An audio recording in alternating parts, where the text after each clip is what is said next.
All right, so we've got audio, and now we've already have a video. Perfect. Shabbat Shalom, honorable judges, LVE tribe, most esteemed friends, and everyone else accompanying us.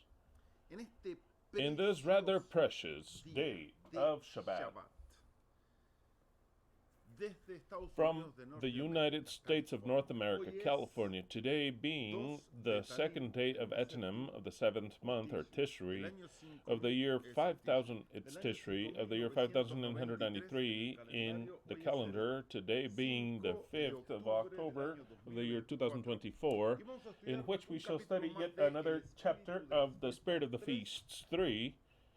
I also added the title Yom Kippur 2024 because it is the main motive of all this, and we shall finish, at least maybe later we'll do another chapter, but we'll wrap up the Spirit of the Feast series because a feast that's very important is coming near. It's extremely important, and it is what we'll talk about a bit, and also about Yom Kippur. So then, without further ado, let us seek our Elohim.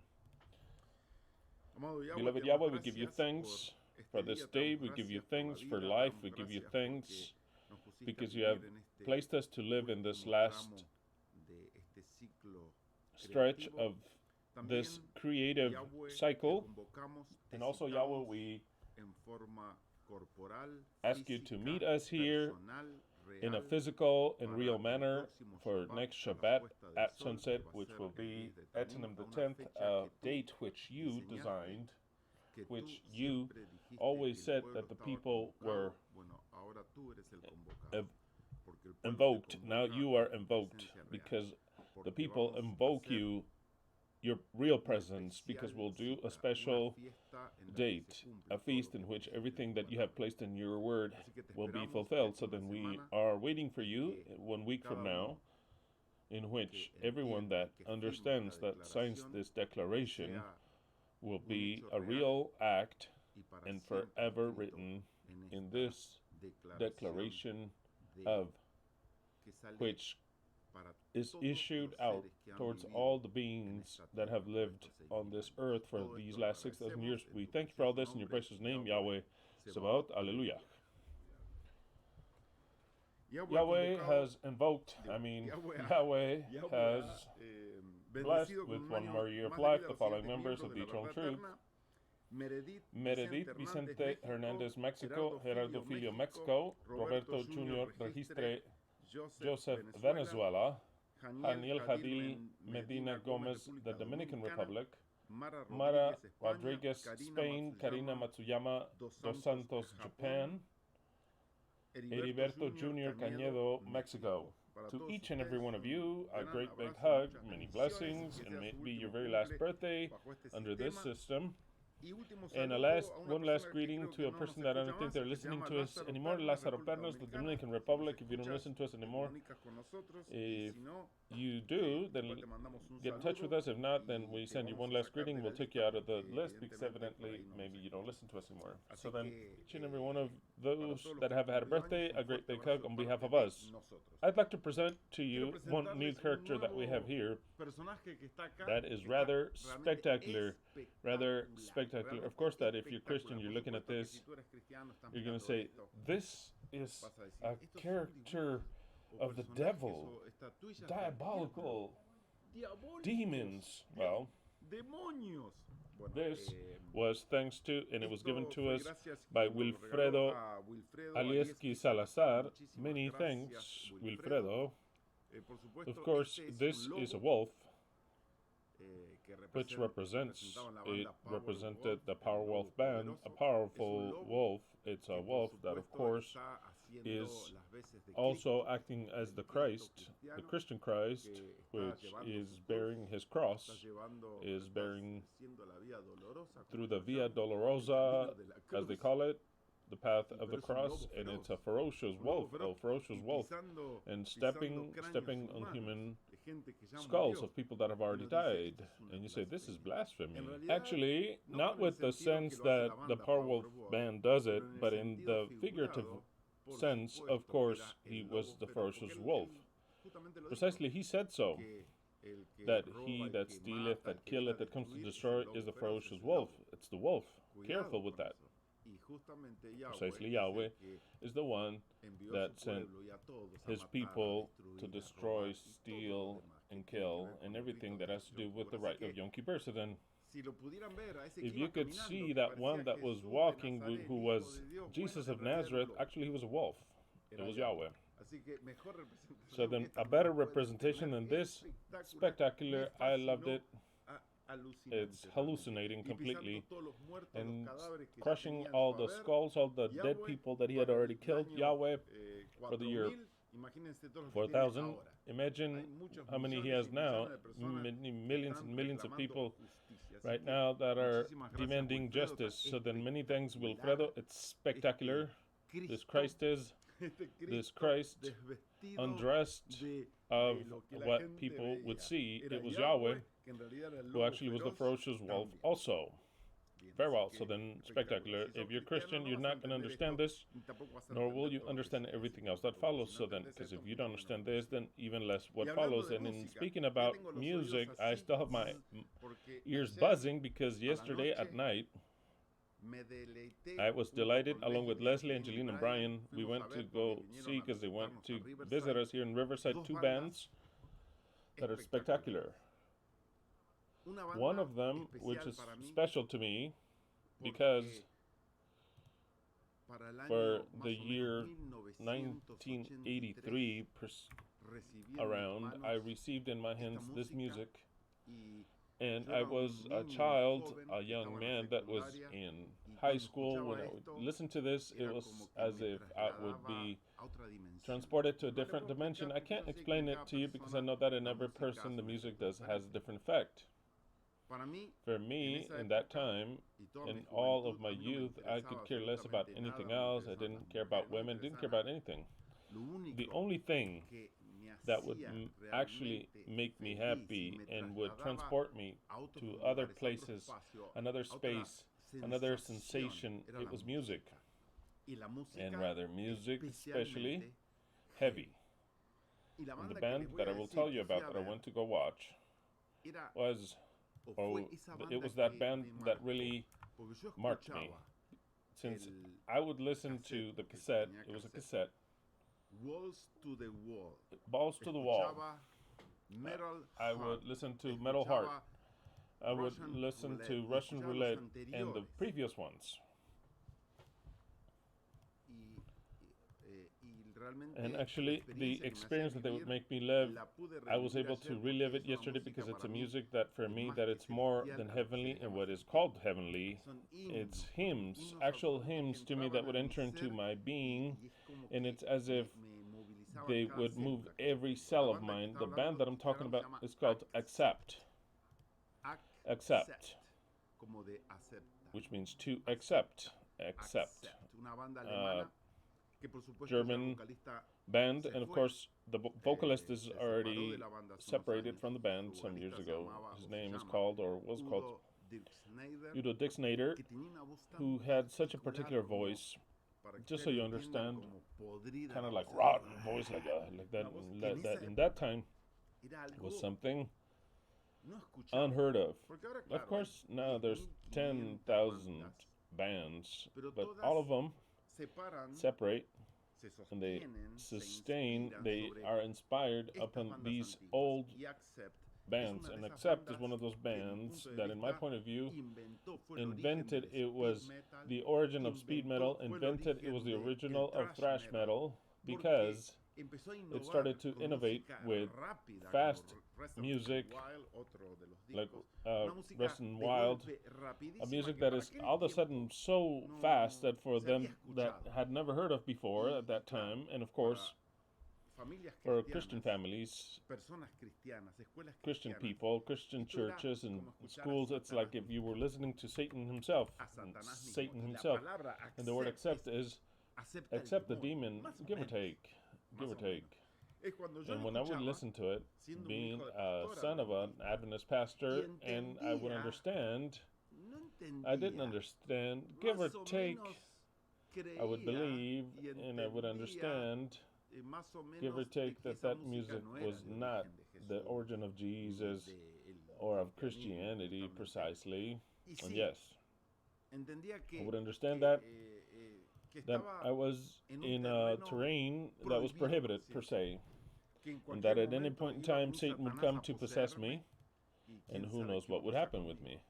The possession could have been something which was within what would happen to those that would listen to that type of music, because of course to listen to some guys singing, some guitars that are so hard, and some guys singing with such a weird voice, strong like that, it was something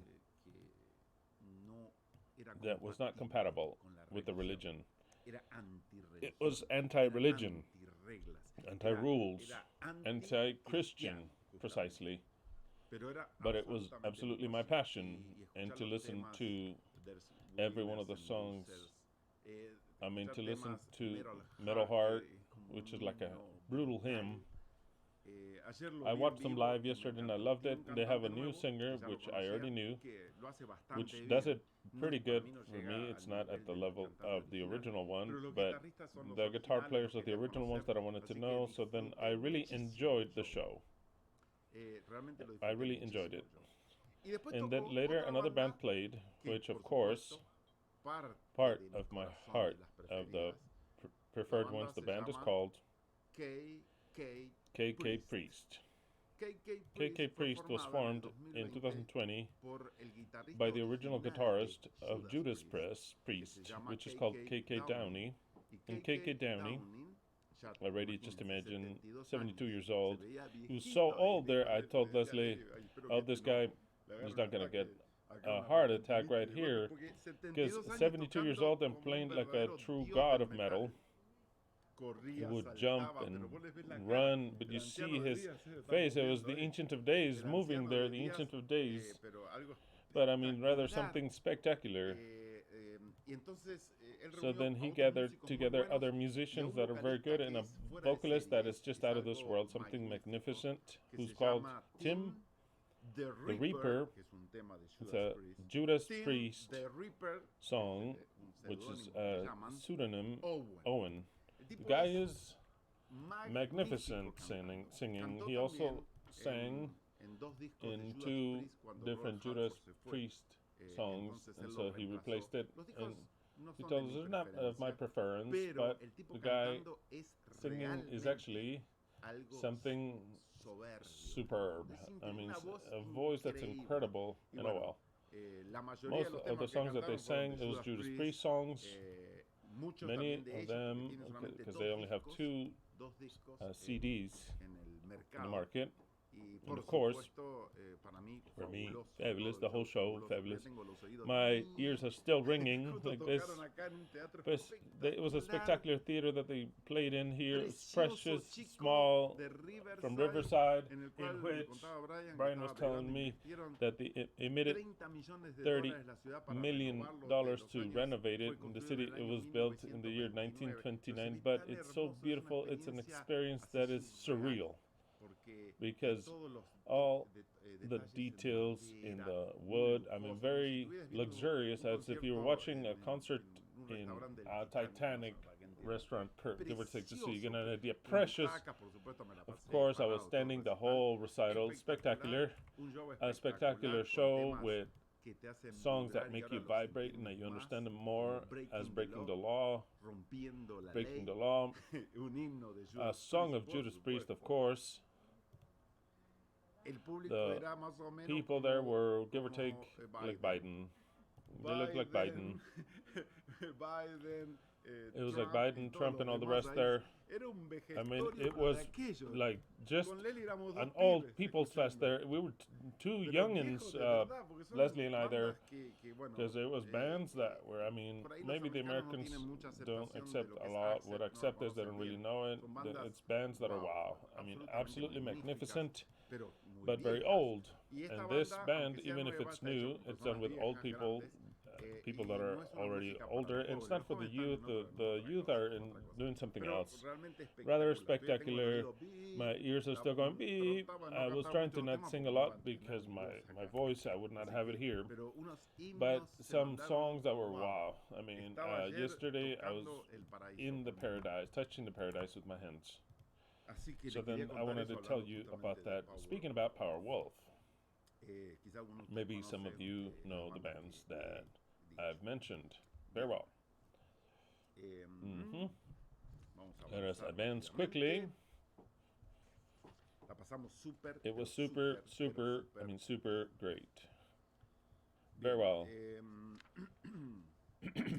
Shemah Israel, Eloheinu, YHWH Ekhad. Hear, O Israel, Yahweh. Our God, Yahweh, is one. It's not two or three, it's one. We know it by memory. By knowing this by memory, we know that no one can take the curses of this from this terrain if it's not by that only being that placed those curses. No one is capable of taking them unless it's by the originator of all this. That's why the Christians can understand this, because they have different divinities. They have three plus a fourth one that's Satan, that they're very much scared of. So then this is the Trinitarians, but actually they're, I don't know how you would call it, Tetra's four? Yeah, Tetratarian. They have three, the Father, Son, and Holy Spirit, and they've got another who has a power that's a little less, but he's still a God. It's a God of theirs, the God of evil for them, and they're afraid of him. They're terrified of him.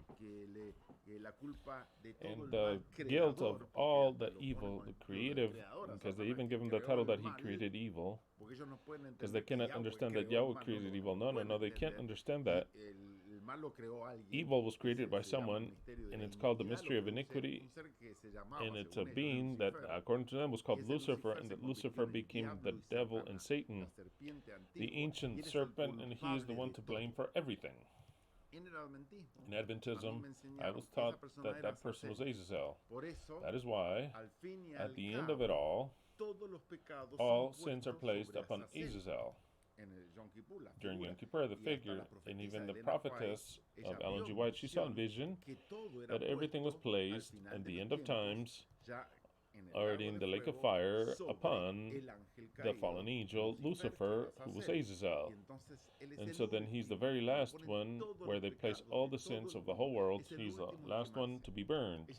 She saw this in vision, that the way they believe, that the lake of fire is complete destruction, but it depends on your,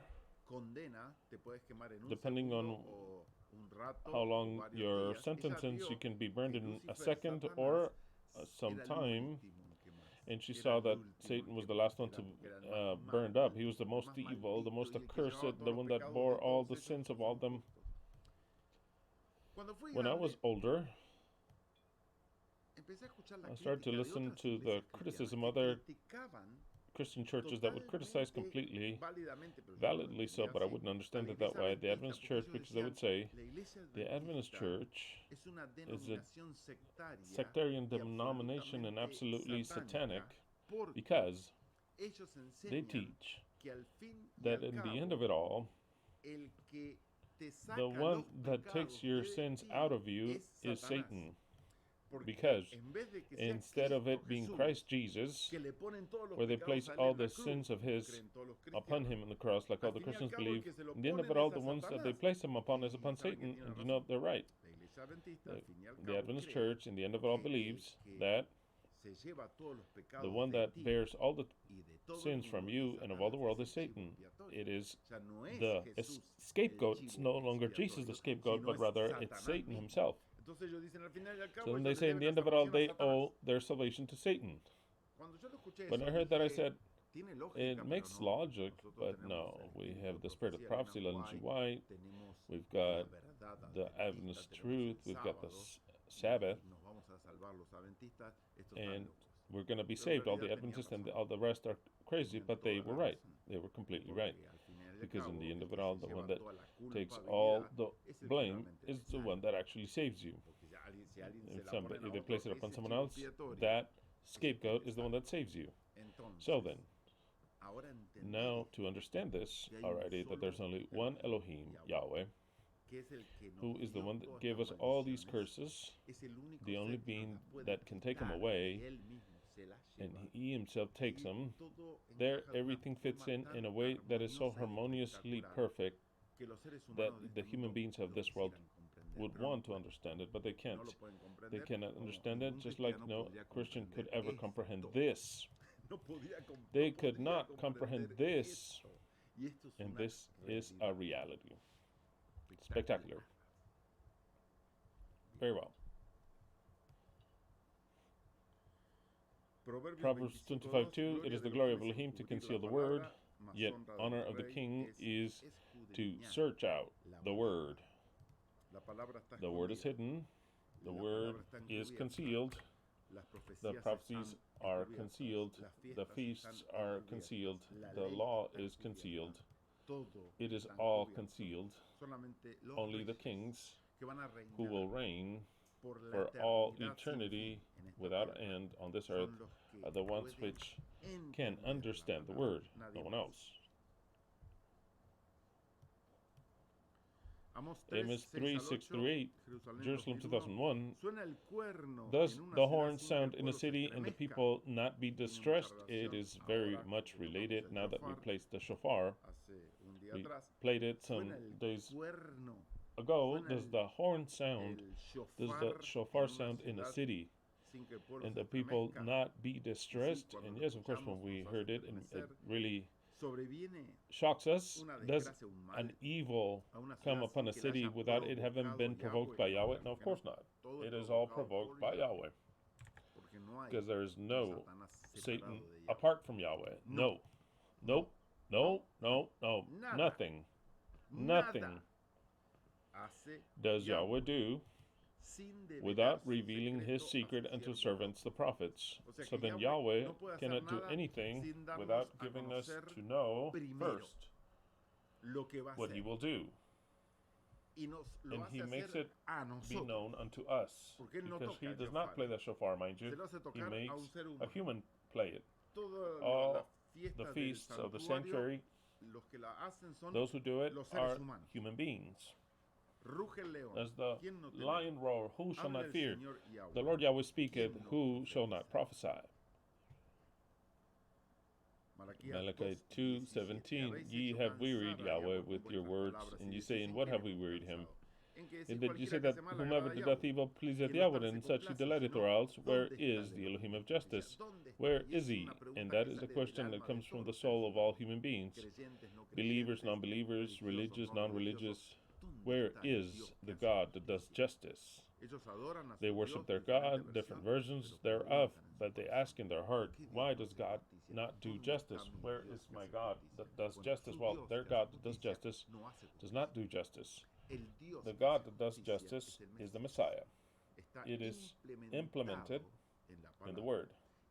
And that is why Yahweh answers to the whole world, the demands of the whole world, by saying, in between lines, hidden lines, I am not the Elohim of justice. I am not the Elohim of justice. And yes, they're right. That I bless the wicked. And yes, they're right. That it pleases me, and though it pleases me those that do wicked, because it's part of the creation. Yeah, they're right. But behold, that I will send them. I send them my messenger, the angel of the covenant. He is the Elohim of justice. And when that you comprehend it, you start to see that Yahweh is not the Elohim of justice, and he will never be so. He'll never be so. He will anoint his Messiah as the Elohim of justice. And precisely all this is part of Yom Kippur. So then, the answer is, here I send them the angel of my covenant. When? Well, it should be in Yom Kippur, when all the rest of the prophecies gather together. When we see that Yahweh, the Ancient of Days, calls, makes an invocation, and has a date with an appointment with the Son of Man, and gives him power, dominion, and glory, makes him a Mashiach. And in turn, it's an entire people whom he gives power, glory, and dominion, and that people becomes the Messiah, becomes the kings, becomes the Kohanim of all humanity and forever. Precisely, we are in the eve of this happening. John 6:63, the Spirit is the one that giveth life. The flesh is of no good. The words which I have spoken, they are spirit and they are life. Who says this? The Messiah says so. It's Yahweh speaking, covered with the figure of the Messiah. He is not the Messiah, but he's speaking by the mouth of the Messiah. He's speaking with the Messiah unto the entire world, not now, unto the entire world, will say. We'll tell them the scriptures that you have, the Bible, the Torah, is the flesh. It is no good. The words which I have will speak to you now, they are spirit and they are life. When I have life, you have to obtain life. And when I speak about life, it is to live forever. It is to do away with the works of the devil. And he will explain who it is. That is why when Yahweh pronounces these words, he pronounces them with the vestments, the image of the Mashiach. But the one that will fulfill these words truly is the Mashiach towards humanity.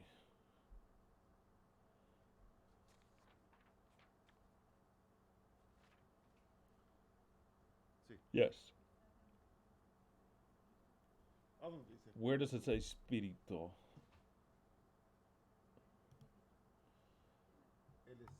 Oh, the spirit. Oh, what? Who wrote this? Wow. Because of reading all of your declarations and correcting all of you, tell you, it makes my eyes hurt. It is the spirit of the feast with a U in Spanish. Perfect. The correction, let me know. That's what happens to me when I read your declarations. First of all, I have to congratulate you because of all of those that have written, this would be the best, the maximum point. But that and all, certain people do not take the appropriate time to do it in the best way possible. Always I tell you to look for excellence, not the mediocre things, not the basic, not what's mid. Always look for more. Always have aspirations for more. Record this, learn what I'm teaching you. Look for more, not to live in mediocrity, in whatever turns out, and let us go on to something else. No, aspire to more, because we can get to more. We can be more. You can always have more. We can be wiser, more brilliant, more logical, even more. And that is what I inspire you to do so. I see that you have become so much better, notably better than other times. That is why I congratulate you. There are people that have done it in a immaculate way, and the only thing I had to do is just to copy and take it to my list and paste it and see and enjoy. I would only add the little words, which are the name of the person, in black, so that it would highlight in my list. And the rest, I would say, the commas, fine. The caps letters, fine. How interesting. There's no extra spaces. Perfect. You got a 10. Others? It's a little more difficult. I don't want to be so harsh. I want to be constructive. It's difficult for you to write your own name. If your name is Perez, your name is not Perez. Your name is paredes in Spanish. The first thing you have to learn is to write your name. If your name has an accent mark, it always has an accent mark, no matter if you're going to write it in a toilet paper, you're going to write it on the board, or you're going to write it in a document. Your name, from here on out, if it has an accent mark, it has an accent mark always. Unless you live in the U.S. and the word Hector is not accepted with an accent mark.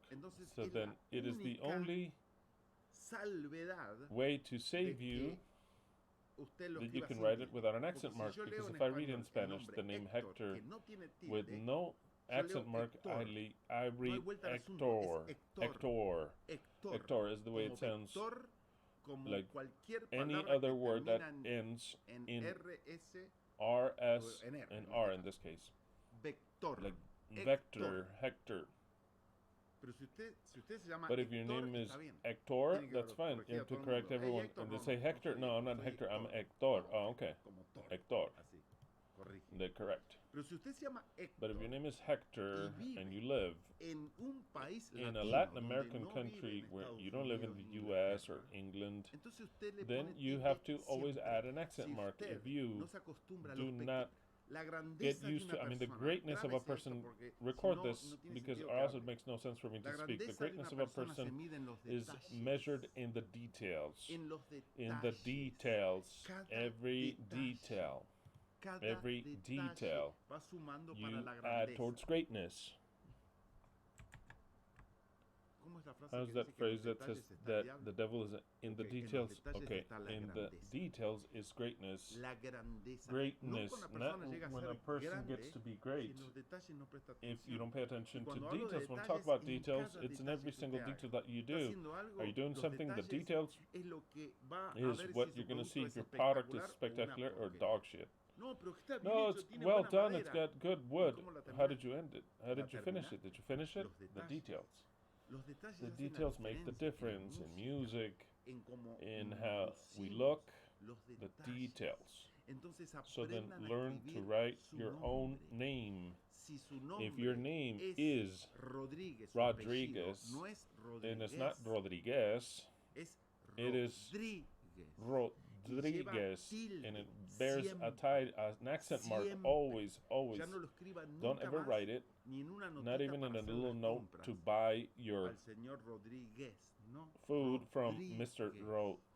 Rodriguez. It's Rodriguez, and how much I love to tarry in this, although I shouldn't, because we have to learn to be better people. Don't believe that. How horrible it would be for Yahweh to come and give us a power when we learn those things that we should have learned here.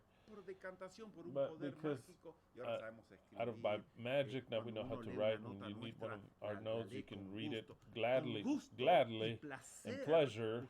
You read the declaration with pleasure, understanding everything that it says. What if I would have to make you a declaration kind of like this? What if I would to, can you transcribe this by hand?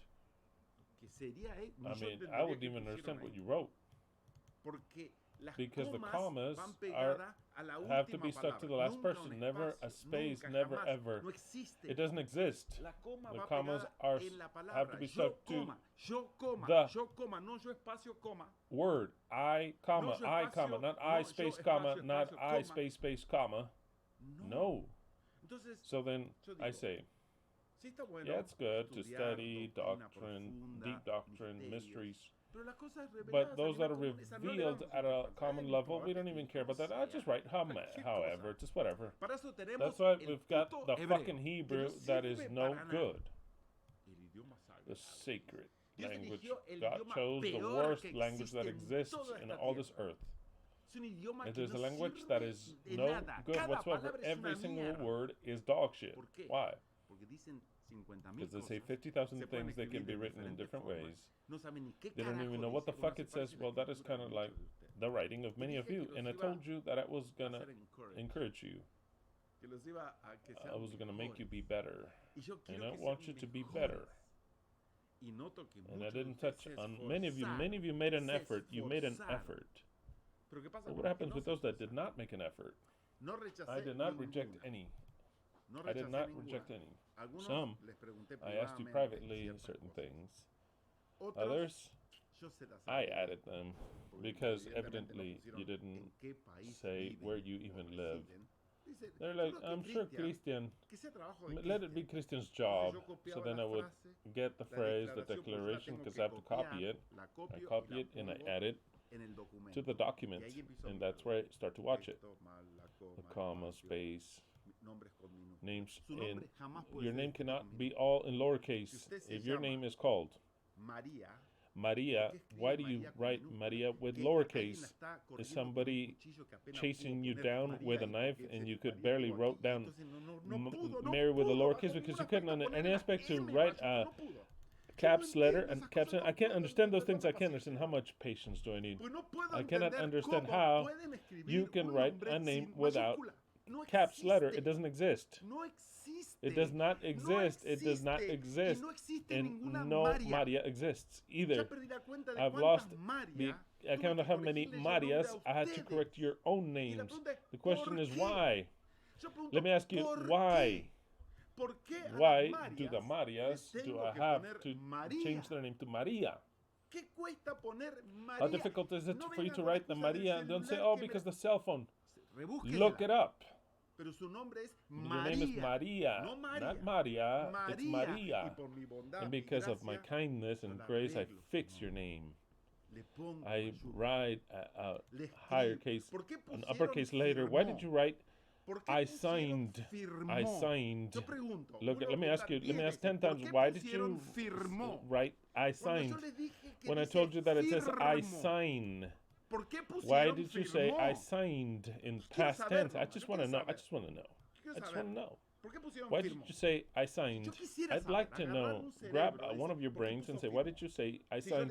I told you I signed. I, Christian Silva, signed. I, Christian Silva, signed. No, you didn't sign. I sign. I sign.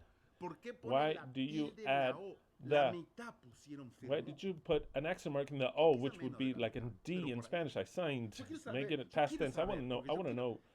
Just so that you understand, I have to grab that person, put him in front of me, and tell me, what is your reason of saying I signed? Read it. What does it say there? I signed. Why? Why I signed? I didn't tell you to write that. I told you to say I sign. I signed. Why I signed? Give me a reason. I don't know. I just put an accent mark wherever because I think it's nice because or else Christian will be upset. No. I never told you to say I signed. I told you I signed. I signed without an accent mark. I do not want. Let me tell you now. I do not want for you to go now and to go and edit anything. And I told you, once you have my heart on there, do not touch anything of what you added because you lose the heart. But you don't care about that, do you?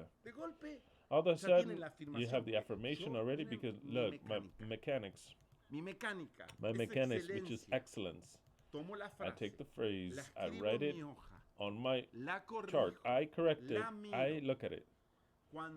And when I'm happy with it, then I press on the button that says save. Hopefully we don't have an outage and I lose the last number in every name.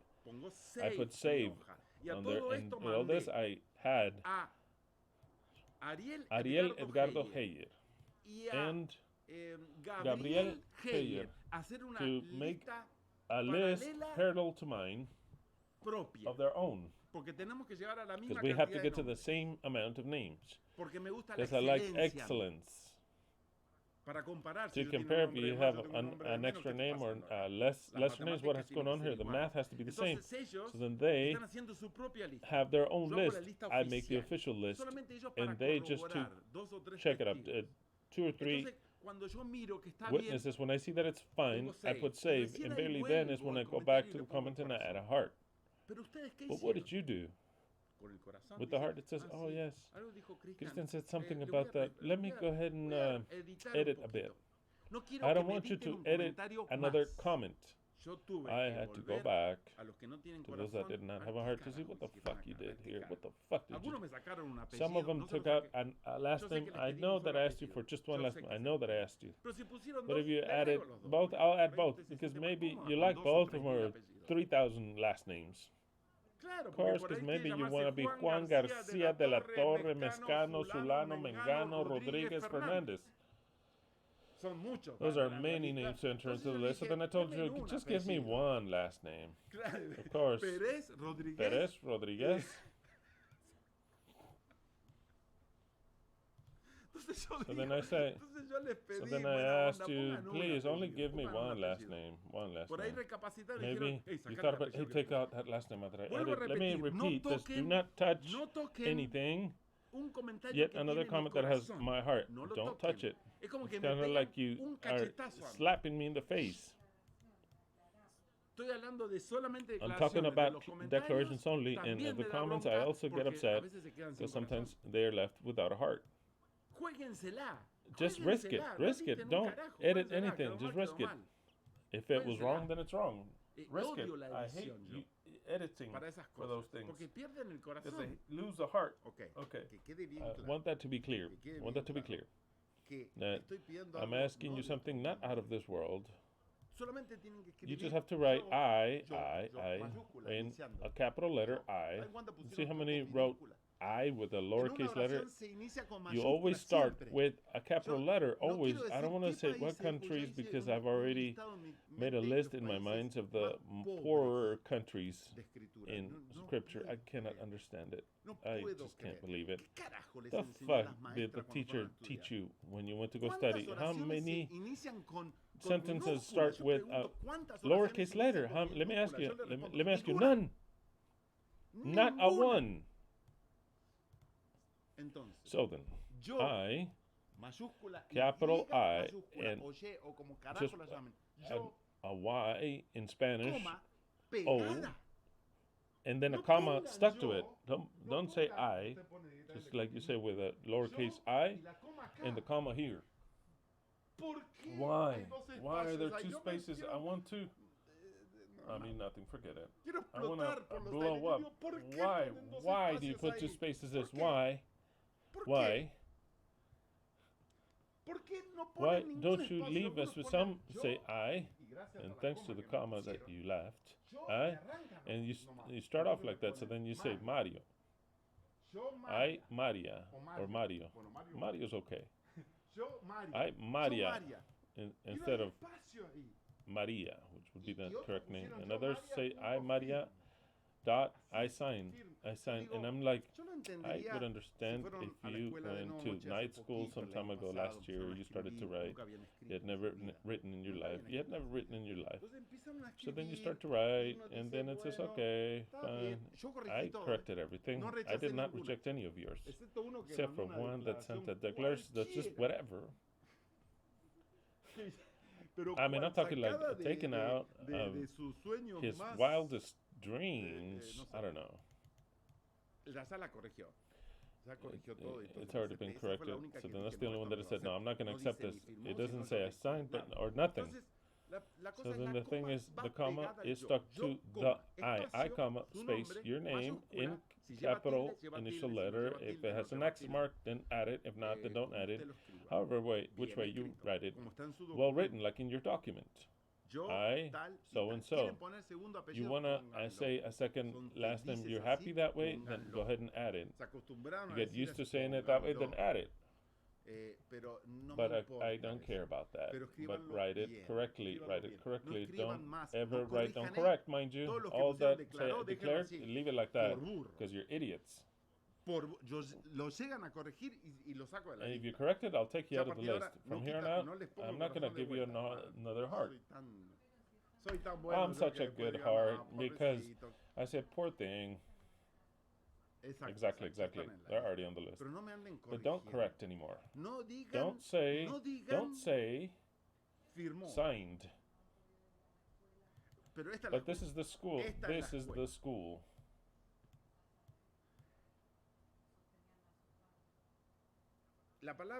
The word to sign has to be there. The other thing, this, well, mistakes here. Decree and declaration have a capital letter. Many left it with a lowercase. That's fine. I corrected. It should have a capital letter I signed that declaration with a capital D and lowercase the end, and then decree with, and then Yom Kippur. I just corrected the space with LVE space Yom Kippur 2024. And I took the point out of them all, so write the point or not, I'll take it out. I said, no, why so many periods? No periods. So then I took the end of it, because more than final declaration is like I signed, but most of you did it very well. Certain people still have to work on this. But the following ones that sign, and I can imagine that there's many, because there are many names that I see that did not show up here. We have barely now. Well, maybe it's all of them. Let me tell you. Okay, let's see. I want to see how many we have. Well, hold on. We have.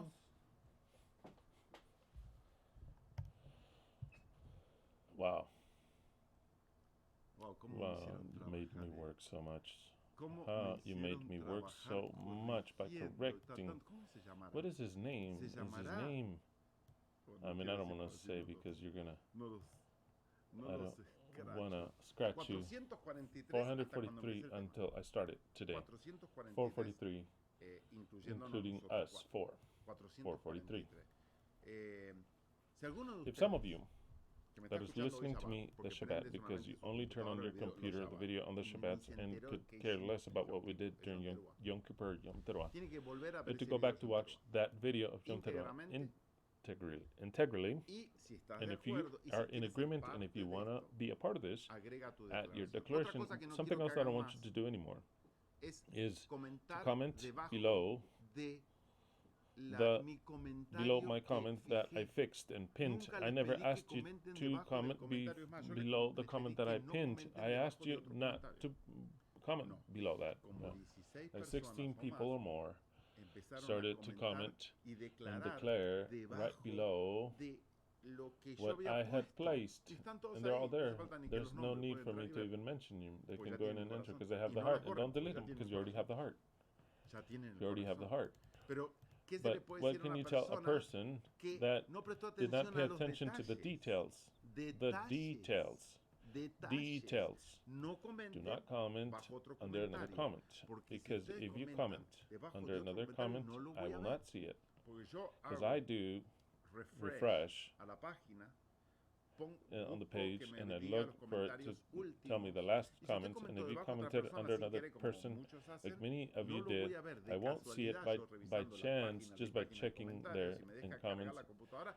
I could see it, but it won't be my fault if you commented in a place that is incorrect. So then no longer comment, so don't take away either, because if you take away, it gets more complicated. Don't take away. Do not comment below my comment. That was the place where you should not have commented. The place to comment was below the video, generally, and not below other people. So then it's perfect for you to add many different names in one comment as long as they're separate. That's perfect. In fact, it makes my life even easier. If a lineage of 5 comes and they only add in one only comment, the 5 in one declaration, it's easier. I'll copy the 5 together, I correct them all, and so then I add the heart. It makes my life easier. Also, do not comment more than once, please, because I can make the mistake and we won't notice whether you commented once and then later once again. And I'm not checking every name that I add, whether it existed already. There's no way to check. There's like 400 names.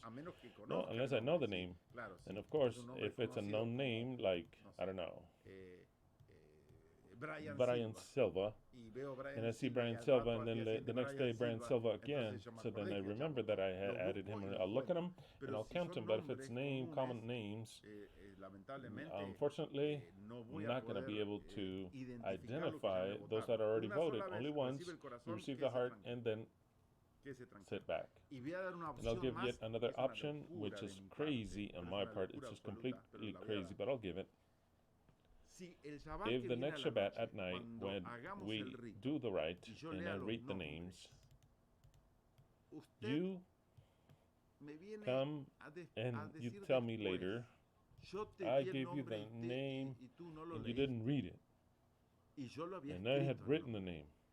If you can prove to me that you wrote it before the time in which the time is closed, the time of grace is closed, Saturday at noon, okay, if you can prove to me, if you have a picture that you commented in some place that I did not see, and Pepito was there, Pepito voted, and I didn't mention him, then I will add you to the list, because your name was there.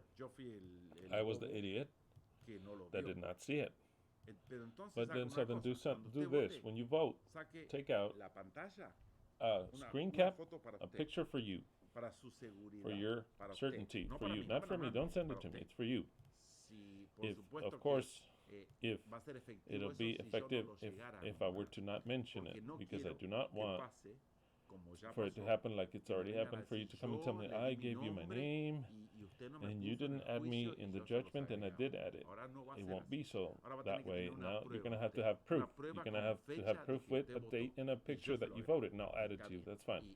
And actually, it'll be a part, even though I did not read it, it'll be a part of the document.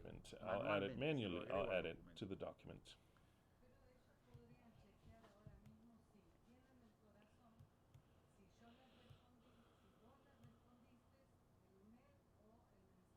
Completely so, but that and all, if there's a mistake, which it was deleted from my computer or something, let's suppose that there's always mistakes. Well, if I don't mention them, they won't know if they're here or not. They trust in the heart that I gave them. But that is why I'm telling them, if you have a proof of what I'm going to say. This is what I'm going to say. I'm not going to accept anyone who says I voted. I don't have any proof. No. That's simple. It's simple. It's only so that if you vote, take a screen cap. It's pretty. It's beautiful. Okay, fine. There's time. I want you to do this today because you drive me crazy. That's why I thank you. Now, all those that didn't do it today. That way it gives me time between today and tomorrow. I understand that the time will be until Saturday, but do it soon so that I will have time and that I can enjoy doing this. Do you understand what I'm saying, right? Very well. Because there are many people that have yet to do it if you want to do it. Okay, fine. Very well. I have the whole list here. I could read them, but I don't find a sense to it yet. Maybe I'll read it if there's time later. But it's way too many. Of those that I have up until now, I have the whole list here. But we'll start to speak about some things that I'd like to speak about. Let's see.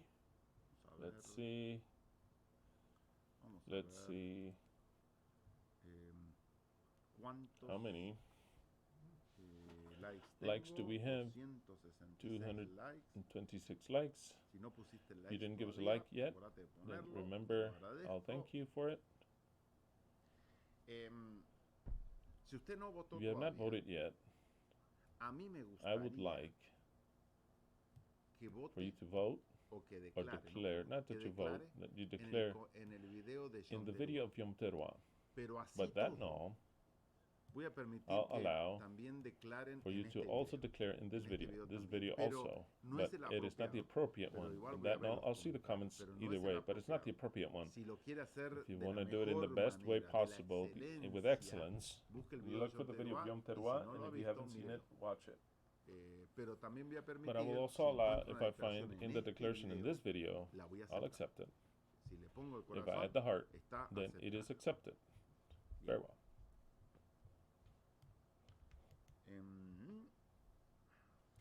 Well, we've got, and we've already studied what the feasts mean. Christmas, which has no number, and for me is the most important one of them all because it initiates everything and habilitates all the other feasts for them to be fulfilled. It is when Yahweh, there's no other being that exists. There isn't any other. The only being, the creator of this world says, I will introduce myself in the creation that I made, and I will become a part, a very part of creation. Because up until that point in time, Yahweh was outside of creation. At that point in time, he enters and interacts. It's like an author enters into his own novel. Impossible for us, but for him it's possible in what he did here. He says, I can become one of them. And he became one of them without ever stop being whom he is, because he cannot stop being whom he is, but he covered himself with this nature, because we have something that we don't understand. We have yet to understand it, and everything that I've spoken of would not make much sense about the subject, that we are a spirit. We are a spirit. That spirit that we are is absolutely integrated to the machinery, the body. But that spirit that I speak of, that spirit,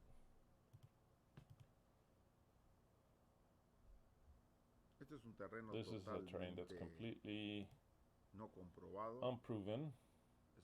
It is a terrain that is what I think, and if you think differently, there's no problem with that, because it's not that I'm speaking about what actually we could prove or know. So then it's very speculative, this terrain is, okay? But I believe, and that is my own belief, until Yahweh comes and does what it tells us what it is actually. I think that the souls or the spirits are not created or formed in the moment of conception. It is what I believe. It is not that two people, human beings, joined sexually, they have a son, and she is left pregnant, and so they formed a new spirit. No. I believe that the spirits have already been formed by Yahweh. That is why the person that has not been born does not receive their spirit. Because of some reason, even in my opinion, always, I'm leaving this very clearly, in my opinion, all the abortions, and either caused or spontaneous, the baby, even if they're alive and all that, have not received the spirit. What is the spirit? Something that we can't see, but it is the essence of ours. The essence of ours. There is something beyond. Not even Hammer could explain it. What is the psyche of the spirit? One thing is the psyche, which cannot be touched, which cannot be understood, and something else is the brain, something else is the organs. And remember that in order for DHS to be produced, the impact is both in the psyche, brain, and organ. The psyche is our spirit. Our spirit is bound and cannot be unbound, at least not for now, to this fleshly body. It cannot be unbound. Not only cannot not be unbound, but it starts to fuse with this flesh body inasmuch that it achieves almost to take possession of that spirit, the body of the flesh. In other words, I read in a Jewish book once of Jewish thinkers that said they were having a dialogue about this philosophy is, and they said, if God places the spirit of a rat in a lion, how would they act? Like a rat or like a lion? And if he places the lion spirit in a rat, how would they act? So then they would say, well, the rat will not be able to believe, and will see through its eyes, it will see a lion, but the lion with the spirit of a rat will see a lion and flee, because the spirit says it's still the spirit of a rat, and it thinks like a rat. And you see a lion and will want to flee, will be afraid. Now, the rat, with the spirit of a lion, will think it's a lion. So then it will not fear anything. It's still going to want to think that it's still the king of the jungle, being a rat, but with the spirit of a lion. So then in the debate, the wisest one said, you know what? No, it isn't so. This is pure philosophy. Just thought. Take it or leave it. He said, no, it cannot work that way. Because the spirit barely takes on its strength and its way of thinking according to the hardware, the structure that it has. If we could take out the spirit of a lion and introduce it into a rat, there's no other than to think like a rat, because it joins in such a way that it will not think it's a lion but a rat. And if we were to take the spirit of a rat and we place it into a lion, it'll think that it's a lion. Because by having everything, because it says it's 50-50. The spirit is one thing and the body is another, and they conjoin. So then that is the interaction that it causes it to become one unit, and I believe in the same way. In other words, give or take in the same way. In other words, that in this point in time we think in a limited way due to the body that we have. If we were to be given a better body with the spirit, I would think even better. Now we are limiting our spirit to a series of DHSs that our parents gave us, that we inherited, that we ourselves obtained and acquired, all types of things, of beliefs. Our spirit is limited by our beliefs, because the spirit does not come with beliefs. The spirit is something that is way beyond, but it finds a body in an information, and we add to that beliefs upon beliefs, and well, it is limited, and it has to act like those beliefs. It has to act in that way. And if we take this discussion further, a spirit is what? Female or male? Oh, now it becomes beautiful, the thing does, right? Because in the end of it, what are we?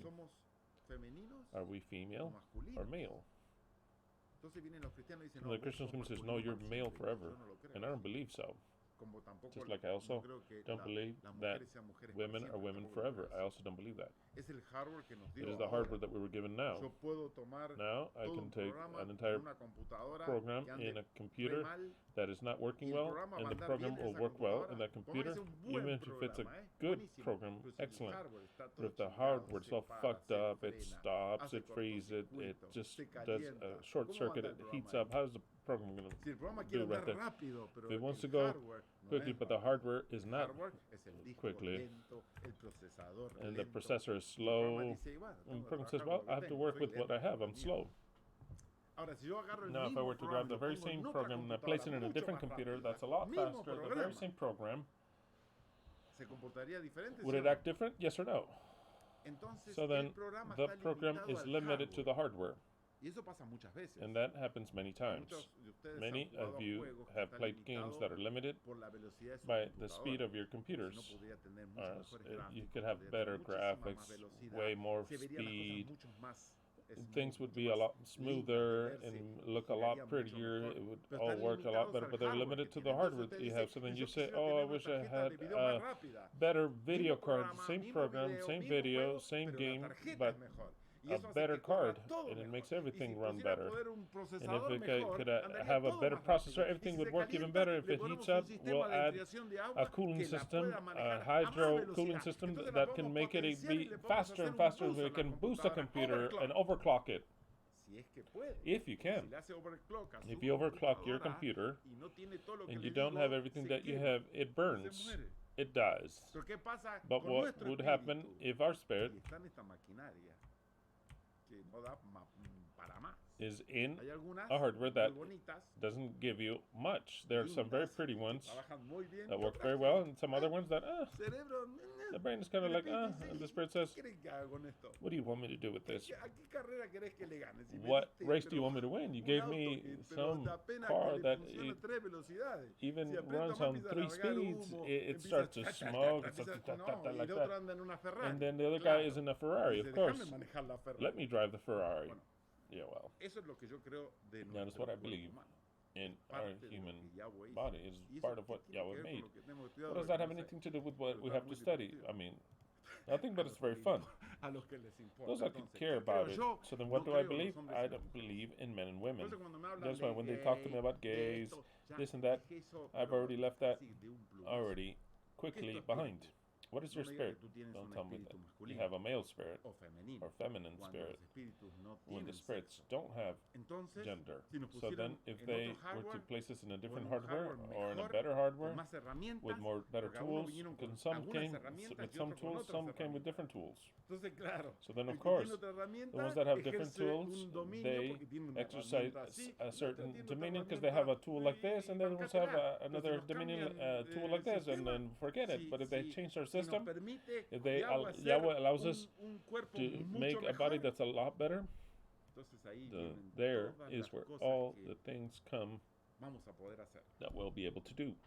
But when the time comes, so then we were in this, the Spirit of Yahweh Himself placed Himself in a human being. He limited Himself to become a human being.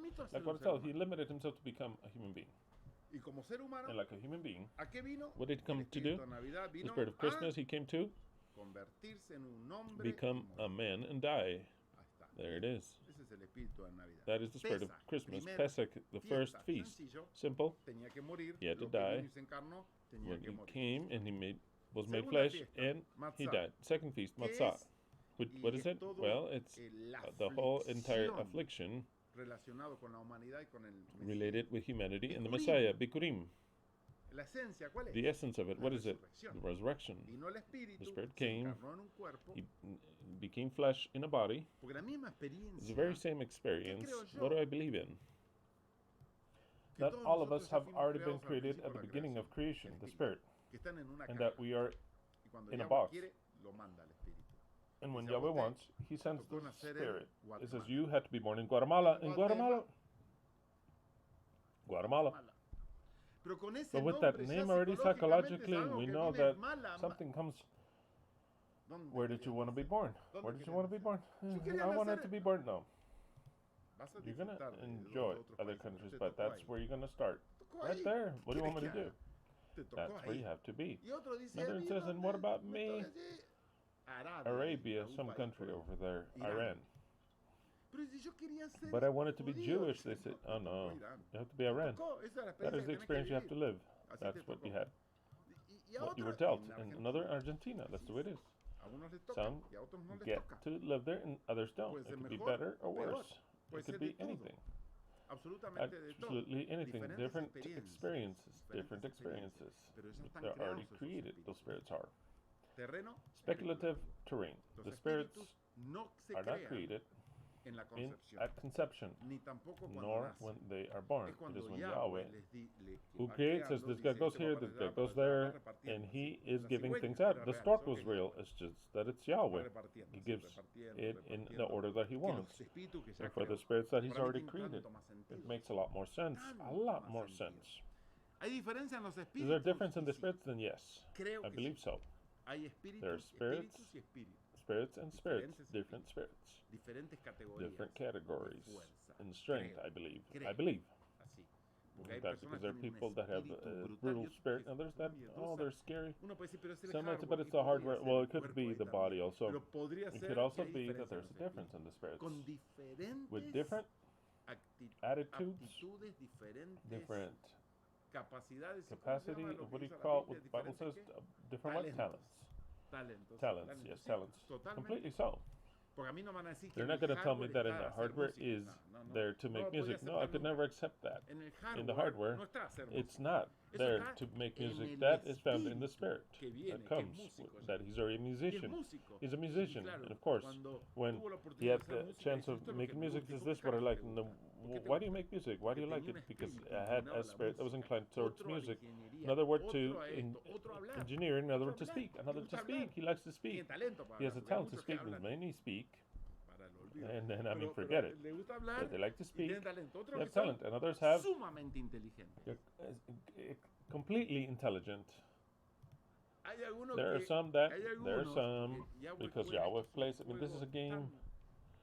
so dismal per se. There are some that have the spirit to speak, but the hardware they receive is they stutter, they're hard to speak, so they want to make the connection, but the connection doesn't go anywhere. It's like trying to go on the road and you have to go on the street, and a car with people, and others are flying in the freeway, in the thought. And others, the words don't come out because they can't even move their tongue. It's a whole bunch of things, and they get a nasty voice, not a seductive voice, a voice that's not bearable. They can't pronounce things well, and the Spirit wants to speak, mind you, but they got a hardware that, I mean, it's no good for that. I've decided already what I want it to be in a music band. I want it to be a guitarist. No, I'll leave that. I do want to play the guitar, yes. No, but I have to be the lead singer, of course. I mean, forget it, by far. What does that have anything to do with that? I don't know, but moving on. We are speaking about the feast, but I'm very happy. Really, truth. We're talking about talents. I'm very happy because yesterday I went and I had a spectacular experience with the bands that I told you about. And I'm living like in the air like that, waiting for what we're going to do, without having any hopes in Yahweh, mind you. Let me tell you right now, like I've said it the other day, that I don't know if I said it clearly, but now I'll say it clearly.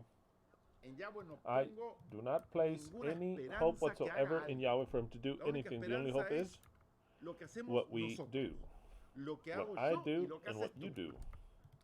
That is our hope. You've placed your signature. That is your job and your hope. I take the signature and place it here. We create this document and we do it. That is our hope. Whatever Yahweh does or stops doing is not our hope, because it goes way past us. It's beyond us. We do our job, and period. Three things for those that signed and those that will sign. The first possibility is that Yahweh says, which is what I believe that has to happen, and that it's according to the scripture that we read is so. Finally, or at the time, I fed them, I gave them a mind, I gave them a spirit, a thinking spirit, so that they understand this. You see, when it says you have ears to hear, what is ears to hear this? No. It's the spirit. It's something about the spirit, the ear is. The ear comes from the spirit. That's why my words are spirit, and their life, they go straight to the spirit, the Messiah says. Okay, taking that out.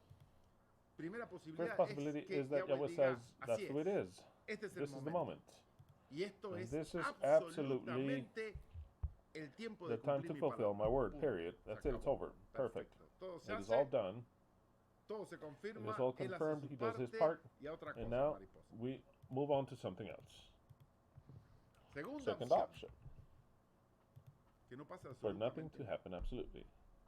Whatsoever. Just like the one listening to us does not exist. He could care less. He left. Or like some phrase says, even of the Jews, God is dead. He died of old age. Even certain Jews say that. He died. He thought that the age wasn't going to be enough. He died, and that's it. And he no longer exists. And that's it. Forget it. And until this disappears, if we keep it, fine. If we don't, and it's the last thing that we have. That would be the other possibility. For God, Elohim, does not give us even the least of importances. And the third possibility, it always fits there, and I like it, I love it, for to say, what sons of bitches, these dog shit Indians, are they talking to me? The creator of everything, that I give them life, and I let them live, and I let them breathe. Not one of them will be left. I'm gonna crush them all like cockroaches, like I've always done, in all the peoples that would anger me, like those that would raise up wood on the Shabbat, or those that would rise up against Moses. What will I do? I'm gonna make them disappear. Who the fuck do they think they are to blame me? Me? there's that possibility also. If God went crazy and he became an egotistical being and says, no, it's not my fault. We read Deuteronomy 32, it says the one to blame is yours. It is of the people to blame. God is a perfect being. His children are the imperfectness. Is that true? I believe all the contrary. Yeah, we are imperfect because our Father made us that way and because He acts that way. Or else there's no reason whatsoever. So then, is that possibly left? That is why in the end of the declaration says, or we swear with glory to die. So then it is so. You risk it. You risk. How beautiful it is to risk it for something. I hate the lukewarm people, like Yahweh says. I hate the lukewarm. Either you're very hot and everything fucks off to hell, or you are cold that could care less about anything but the lukewarm. No. So then, this is the opportunity of decision. My opinion is that this is fabulous. Very well. Those are the three possibilities. For God to fulfill, for God to not do anything, for God to exterminate us all. It is very clear. It is very clear the subject is. There was a case that was given, but I should have told you, if you have a person that is from the eternal truth, that knows all things, but they're handicapped, but they want to vote, they would like to vote, and says, can you add my name? Well, of course, you can add their name. That is not false testimony. Of course not. Of course not. And even if they're in a situation where they can't write, in a situation that they can't do anything, they're in the hospital, they're very old, they don't understand anything about this, but she says, oh, I love what Christian says, add my name there, then add her name. That's it, just add her name. Your grandmother that never understood a thing and listening to me, she says, what this man says, I like it, I like it. She says, hey, grandma, you want to sign what he says that we blame everything on God? Look, he used strong words, all the blame on God. Grandma says, well, no, my Jesus, no. But she says, yes, my Jesus, dog shit, yeah, blame it all on him, that's true. Everything is to blame on him. We want a Mashiach now. We want a Mashiach now. We want a change, grandmother, Catholic grandmother says. So then you say, what's her name? So then you write her name. It says Maria with an accent mark, like I taught you here. I accept those things, mind you. I accept those things. Why? Because this is something which, if most of the world would know and understand this, they would all sign. But they would all become kings of humanity. And it isn't so. It is prophesied that the kings, it is a reduced number. But I will allow for you to allow someone of your home, of give or take, that understands this and that cannot comment due to certain reasons, because they're handicapped or whatever, or even mental handicap, because you know that she believed everything or whatever, that's why she cannot vote, then you can do the declaration for her, for that person. Well, I was going to say barbarity. I am very much sad, in a figurative way, a real way. I feel bad for people that have died that would love to sign this. They wouldn't even think it twice. Just the fact of saying all the blame is on God. I mean, where do I sign? Where do I sign? He gave us all the curses. It's more than clear in the Bible. It did take us some time to understand all this, but they're all dead. They can't sign. What are we going to do with those people? Well, I have a plan. Those people that I know, that they knew the eternal truth, and that I know that they would sign, well, when they are resurrected by the Mashiach, they'll say, look, this is what we did. So then we'll have to open a chapter below and saying, honorable mention, we add this signature, and the only reason that they didn't declare is because they were dead. But now that they're alive, they would have declared it since before, not new people that didn't know anything now. Talk about people that were here, that know this character. And by this character they say, where do I sign? Where do I sign? Where do I sign? Those type of people. So then even those types of people, I believe, they will be added into the document. I see that as fair. Because for them to take his life away, that their life ended, it doesn't mean that they don't want to vote. Very well. So then, we get to Bikurim. What does Bikurim mean? Are you having fun with this message? I mean, it's pretty fun, right? What does Bikurim mean? Bikurim means, the spirit of Bikurim is the resurrection of Yahweh. Yahweh came, Yahweh died, Yahweh suffered, quote unquote, Yahweh all suffered, and Yahweh resurrected. When he resurrected, a new chapter is opened in humanity, which is called Christianity, which is based in resurrection of that character. So then, what is Bikurim? Resurrection of Yahweh, and it is Christianity. That is where a new Torah begins. That is where a new Torah begins. That's what's called the New Testament. The New Testament, it is from resurrection and on. What is the New Testament? The new Torah. But of course, fourth feast. They weren't going to go anywhere with that new religion if they didn't receive a power. Just as also it's received by the beast, the power. A group of people had to receive it, which were really very much brutes. I'm going to say humble, but not humble. They were brutes. Those brutes had to make a new religion. Then Yahweh says there's no other option than to give him power. That is why Shavuot exists. Shavuot, the descent of the Holy Spirit, and it was 120. With 120, on that day was the constitution made of the Christian church. When the Holy Spirit descended. Any Christian will tell you that is where the church was born. But of course, when I say the church, it's all Christianity entirely. When is it born? On Shavuot. Where is it born? Because unto 120 people, 120 individuals, a power is given to them from heaven. It was not just speaking of tongues. It was good enough for them to be able to write. No, it isn't that. That was something exterior, visible, that they spoke other tongues. No, none of that. Give them mental power, strength, intelligence, gave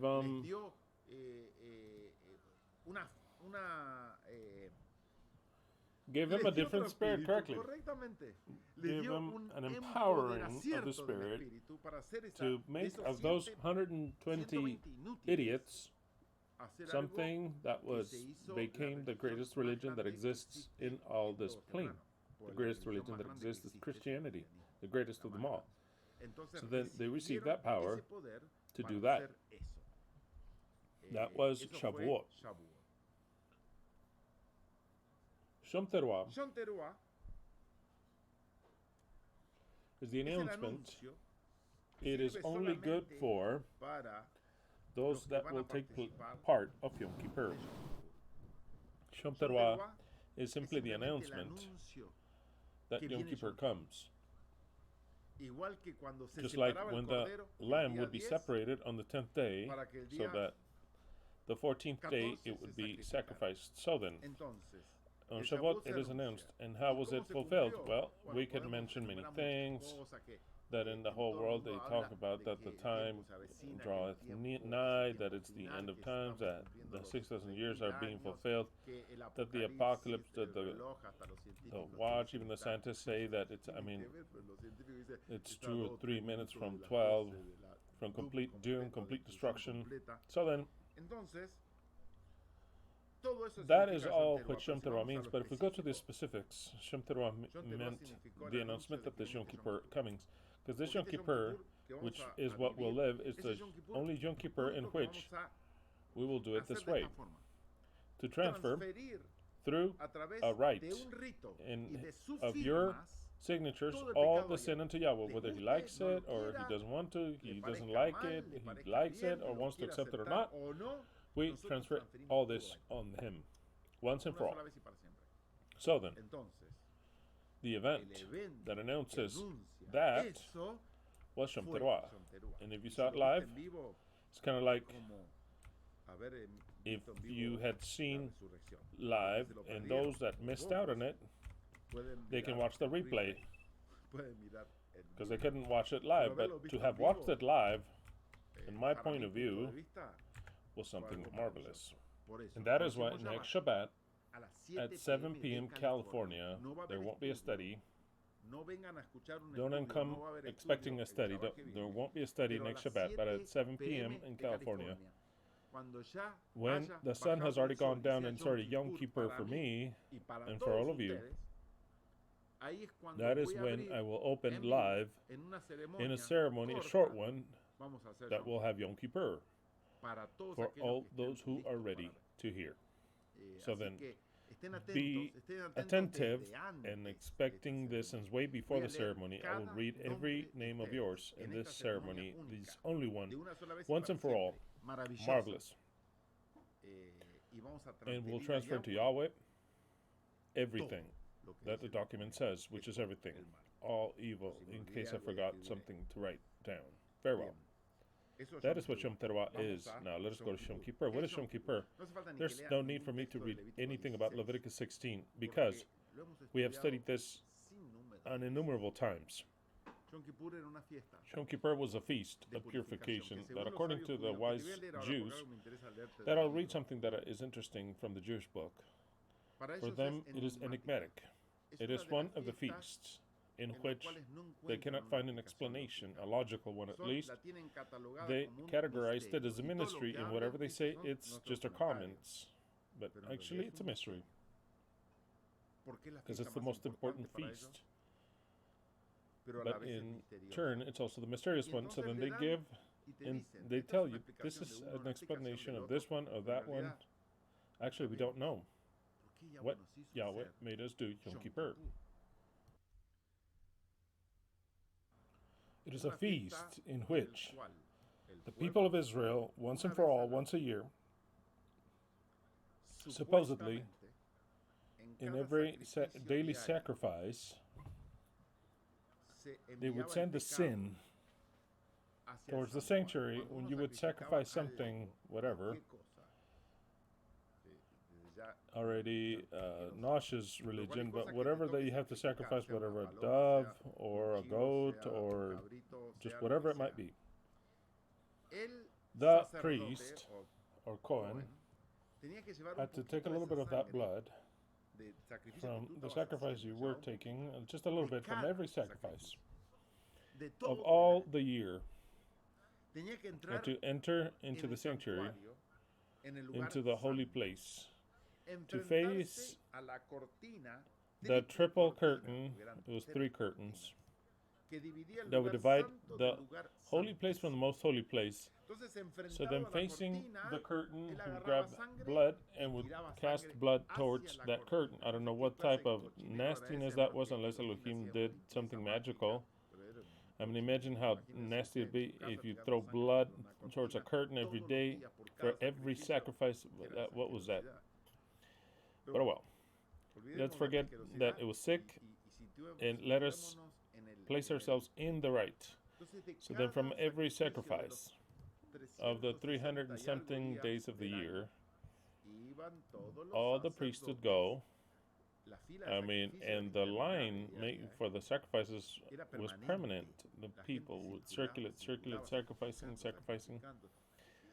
I mean, it was a slaughter, worse than a slaughterhouse. I mean, I don't even want to imagine, because for me it was a religion of the absolute, the most irrational possible. But just imagine that in every sacrifice that he had to go and cast the blood against the curtain,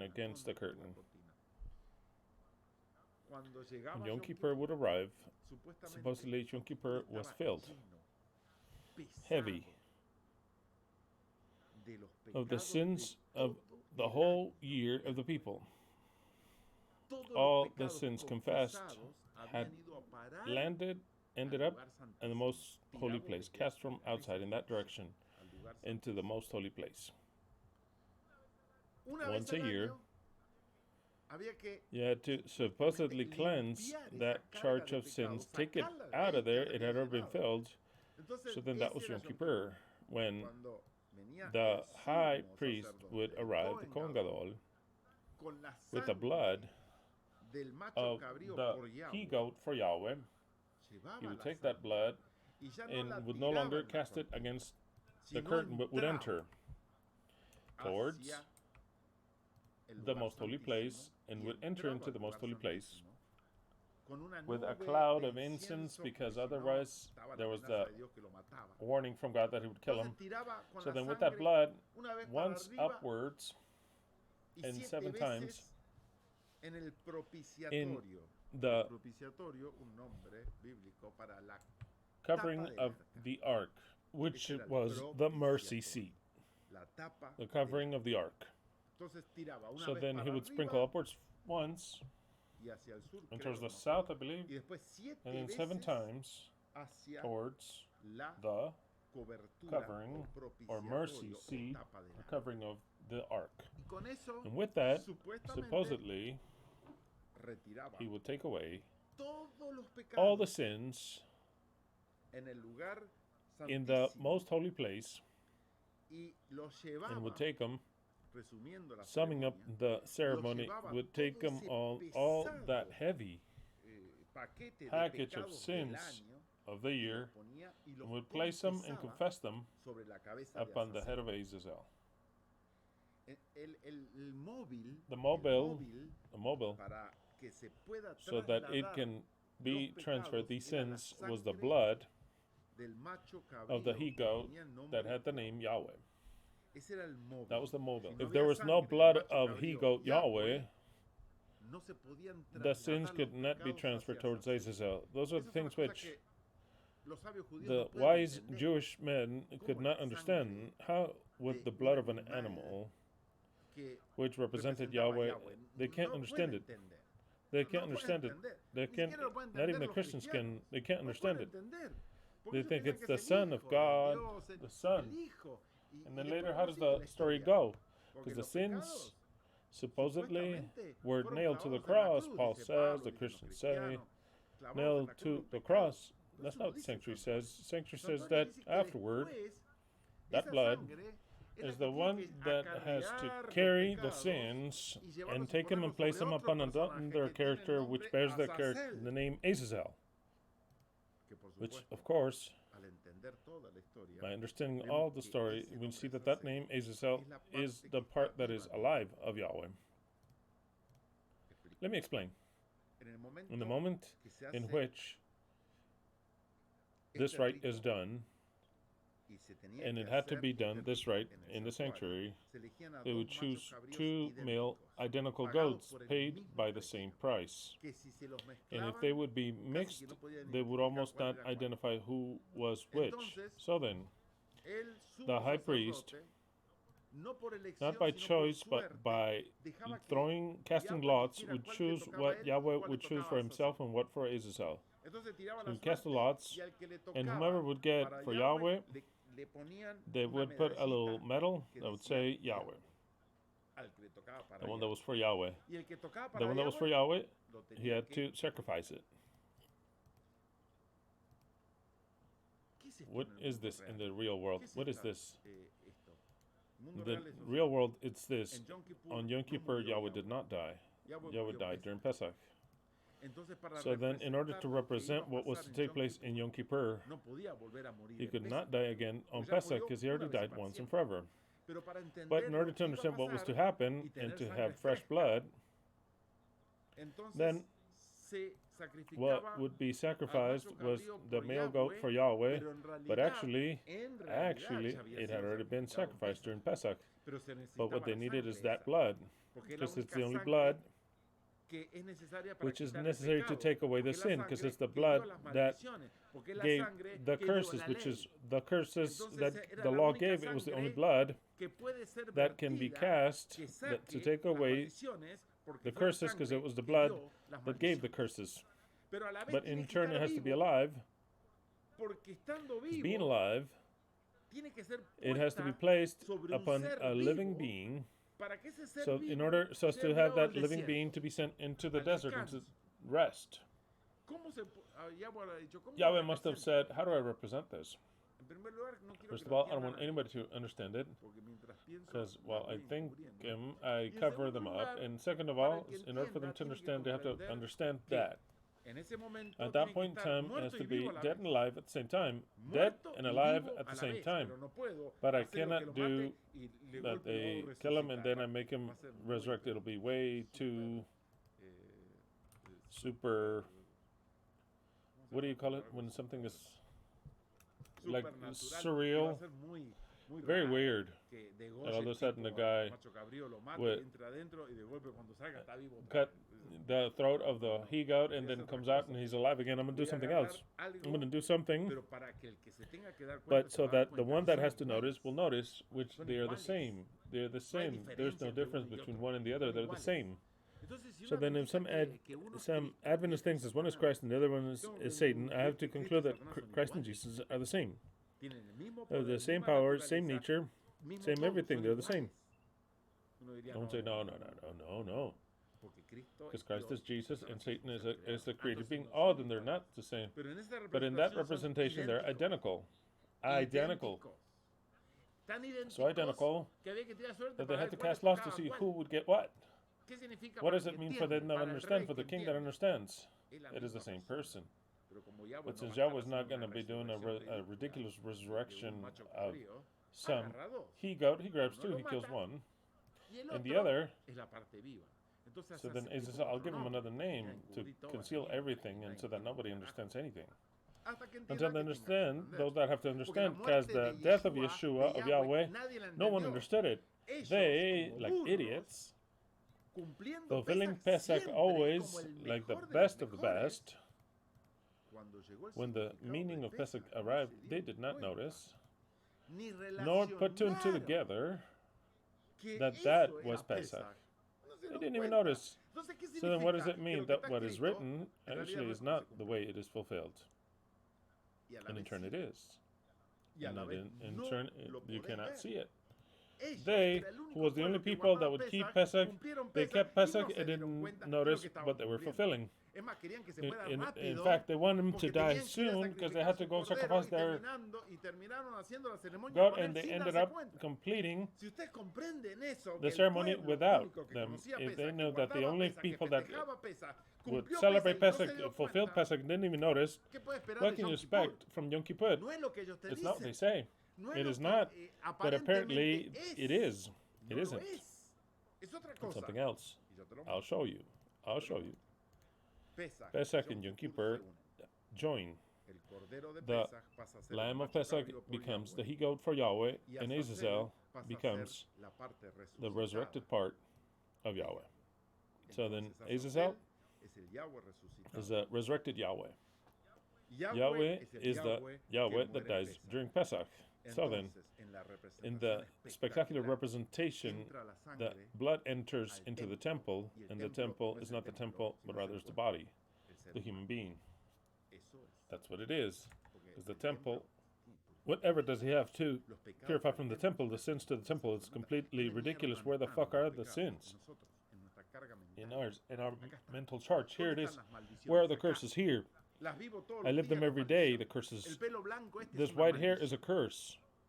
It's all a curse. That I'm not as cute as some years ago, that's a curse. For me to not to have the strength of some years ago, that's a curse. The curse is here, and it was placed every day. This curse was in every one of you. So then the body are we. What temple created? This is the temple. And it is the only temple where the blood of Yahweh must enter during Pesach. In order to make this be understood, Yahweh says, and I'll make you understand, this symbol of blood is not wine. Taking a cup of wine, he says, this is my blood. It doesn't say this wine represents. No, this is my blood. This is my blood. And you have to drink it. You have to drink it. Why? Because the one that should not drink my blood will not enter the kingdom of God. He cannot. Because the blood was the blood that would enter during the day of Yom Kippur. So then the heat represents that actually Pesach, where the blood was placed, ends on Yom Kippur, where the blood enters in the temple. And the only one that could enter in the ceremony is the high priest, the Kohen Gadol. Not everyone, not every one of them, but only one alone, who was the head of priesthood. The priests or Kohanim out, waiting. And the people, even way outside in their houses without seeing anything, only waiting, a day of anguish, which we have lived in every day since we have been born, a day of anguish for the world, a day of anguish, waiting for some day for the salvation to come. But it will be initiated by the Kohen Gadol, the high priest, entering. First he would be purified, then he would purify the priest. And then later they would purify the people. The Kohen Gadol, priest, people. What does that represent? Very clear. In what will happen. It is very clear. So then that blood, which Yahweh placed 2,000 years ago, has never entered in any temple, ever. It will barely enter when Yom Kippur is fulfilled, and not just in any temple, but rather in the head of the priesthood, so that afterwards it enters into the priest or Kohanim, in order to then later purify the people. That's the way it is. That is the order. And it's all prescribed. I've already told you the entire ceremony of Yom Kippur. I'll read to you, not just that, but also all the wickedness that has to be returned unto the origin of that wickedness. In other words, the curse has to be placed in the origin of the curse, because it is necessary for it to be so. There's no one else that can bear the curses that we have, unless it's the one that originated that curse. I will read to you, in order to have a little bit of fun,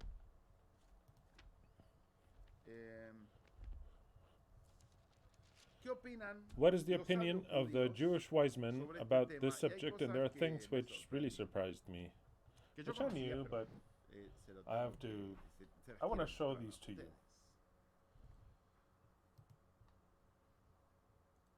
I want to see something. Let's see. Boca plays tomorrow. Not today. Vélez beat Racing. What does that have anything to do? That Vélez, Sarfield, which was the team which my dad belongs to, I think he became of Vélez because he worked precisely the Adventist church that he would work with. The last one he worked with, it was 2 or 3 blocks away from the stadium, and that is why I believe that he was a fan of them. I mean, whatever. But Vélez won 1-0. So then Racing is off to go and cry. They wanted to win, to gather the points. Wow. Vélez beat Racing. I wanted to watch. Maybe I'll watch it later. Okay. That's what I wanted to watch. What does that have anything to do with the solemnity that you're speaking? Everything is solemn here. Even who is going first in the championship. It's all solemn. If you don't like it, there's the door. Okay. Let's all read Aguante Boca. Let's read the wise Jewish men. I was talking about Leviticus 16:7, talking about Yom Kippur. And it first quotes the text, and then it says, then later he shall take the 2 he-goats and will place them before Adonai, Yahweh, in the entrance of the gathering tent, the sanctuary. Very well. Then he shall take the 2 he-goats. The Talmud points out in the treaty Shemah 77b This is good. In the treaty Shemah 77b, the law of the he-goat or scapegoat of the service of Kippur between the series of laws for which no motive, logical or rational motive is known. What does Talmud say? Precisely the entire ceremony of Yom Kippur is within the group of laws that make no sense. It is unknown. The Talmud said the maximum Jewish authority, it is unknown. No logical or rational motive is known. We don't need to read anything else. The Jews say we don't have a fucking idea what Yom Kippur means. To fill it in, we'll tell you, he says, I have many wise men that will speak just for the fuck of it, because they like to, but actually the maximum authority says we don't have any idea, and we placed it within a group of laws that for us make no logic, have no rational motive. Stronger than this, what else do you want me to read? It's in the Talmud. Talmud, Treaty Shemah 67b says the law of the he-goat or scapegoat of the service of the day of Kippur between the series of laws for which it is unknown to have any logical or rational motive. No motive that is logical or rational. The bad instinct, what are the bad instincts? What did we call them in Hebrew? The bad instincts. What is it? Yetzer hara. You already don't know. You forgot. The bad instincts, or the Yetzer hara. Where was I? Rashi explains they tried to induce Israel deliberately by saying, in other words, your Yetzer hara will tell you the Torah is not the truth. Since, what would these laws be good for, just like that of Yom Kippur? So then it says that the Yetzer hara, your bad instinct will tell you at your ear, what the fuck is Yom Kippur? I can believe you're so stupid. The very Jews say this, mind you. But it's your Yetzer hara, not your logic speaking. Despite this dogmatic character, dogmatic means that it's close. It's a dogma. Don't try to understand it. Despite this dogmatic character, openly recognized. What is openly recognized? That they don't understand shit. That is what is openly recognized, that it's a dogma, that they don't know, it makes no logic or anything, and if you deny it, it's your Yetzer hara that is saying, this is stupid shit. But because they don't understand it. So then it says, despite this dogmatic character that is openly recognized, our scholars have tried. Look, they have tried. Look, what they're going to explain now, they have the slightest idea. They have tried to make this law more accessible for the logical comprehension. Maimonides, first of all, expresses himself in these terms. The scapegoat was destined to the total atonement of great sins. By luck, no public sacrifice exists that has to do with sin that atones as much as his. So then no other sacrifice exists comparable with that of Yom Kippur. It disappears all the sins. Since it in a certain way, no. It's not that in a certain way, but they're trying to explain. Remember, since in a certain way, it covers all the sins. There it is. See, not in a certain way, but it expands upon all sins. It should not, therefore, nor slit his throat, nor burn it, nor offer it sacrifice, but it had to be put away as much as possible and cast it into the land known as Getzerah. That is to say, away from the habitable world. Saying that since it bore all the sins, the he-goat for Israel, you had to take it to a land, you couldn't even touch it or mistreat it, mind you. It's a whole bunch of things that I won't read. The one that would bear them had to seduce, you can push him, you couldn't pull him. No, it's going to say, come on, this way, come here, come this way. So then they would, you would draw him away, draw him, come here, baby. And it's like, you have to offer him food. If he wouldn't want to walk anymore, I'm not going to read the other part, but he says, I'm not going to advance anymore. You have to coax him with water, food, like a rabbit.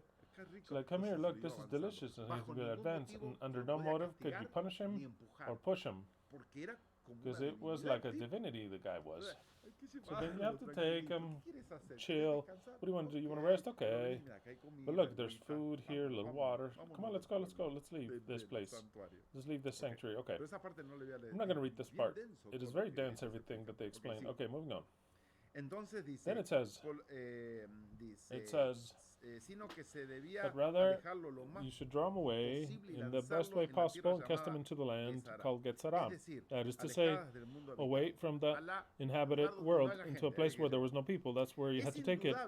Undoubtedly so for the whole world. It says that the sins are not in any way bodies that can be racked. I don't know what they mean here. I don't know if it's miswritten. Racked from the back of an individual to another must be transferred. Okay, not racked. It's evident that the sins are not visible objects that you can grab from one place to another. From the back of one individual to the other, from that of another. But all these acts are not more than just symbols. You can see that obviously. All these acts of transference, they are not more than symbols destined to exercise pressure upon the soul, with the object that this impressive to lead unto penitence, which is to say, we have become unpregnant of the veil of all our preceding acts that we have left behind at a great distance from us. That is what Maimonides would say. So then when the ego would take the sins, you would feel, wow, he took this heaviness from me. We continue to use that. Somebody helps another, says, you took that load from my shoulders. We understand that perfectly well, that language. And the same, as, just like Maimonides, Rabbi YHWH place the accent under the symbolic value of this commandment under a different context. We meet in the presence of an institution, that being Yom Kippur, whose practice would be suspended.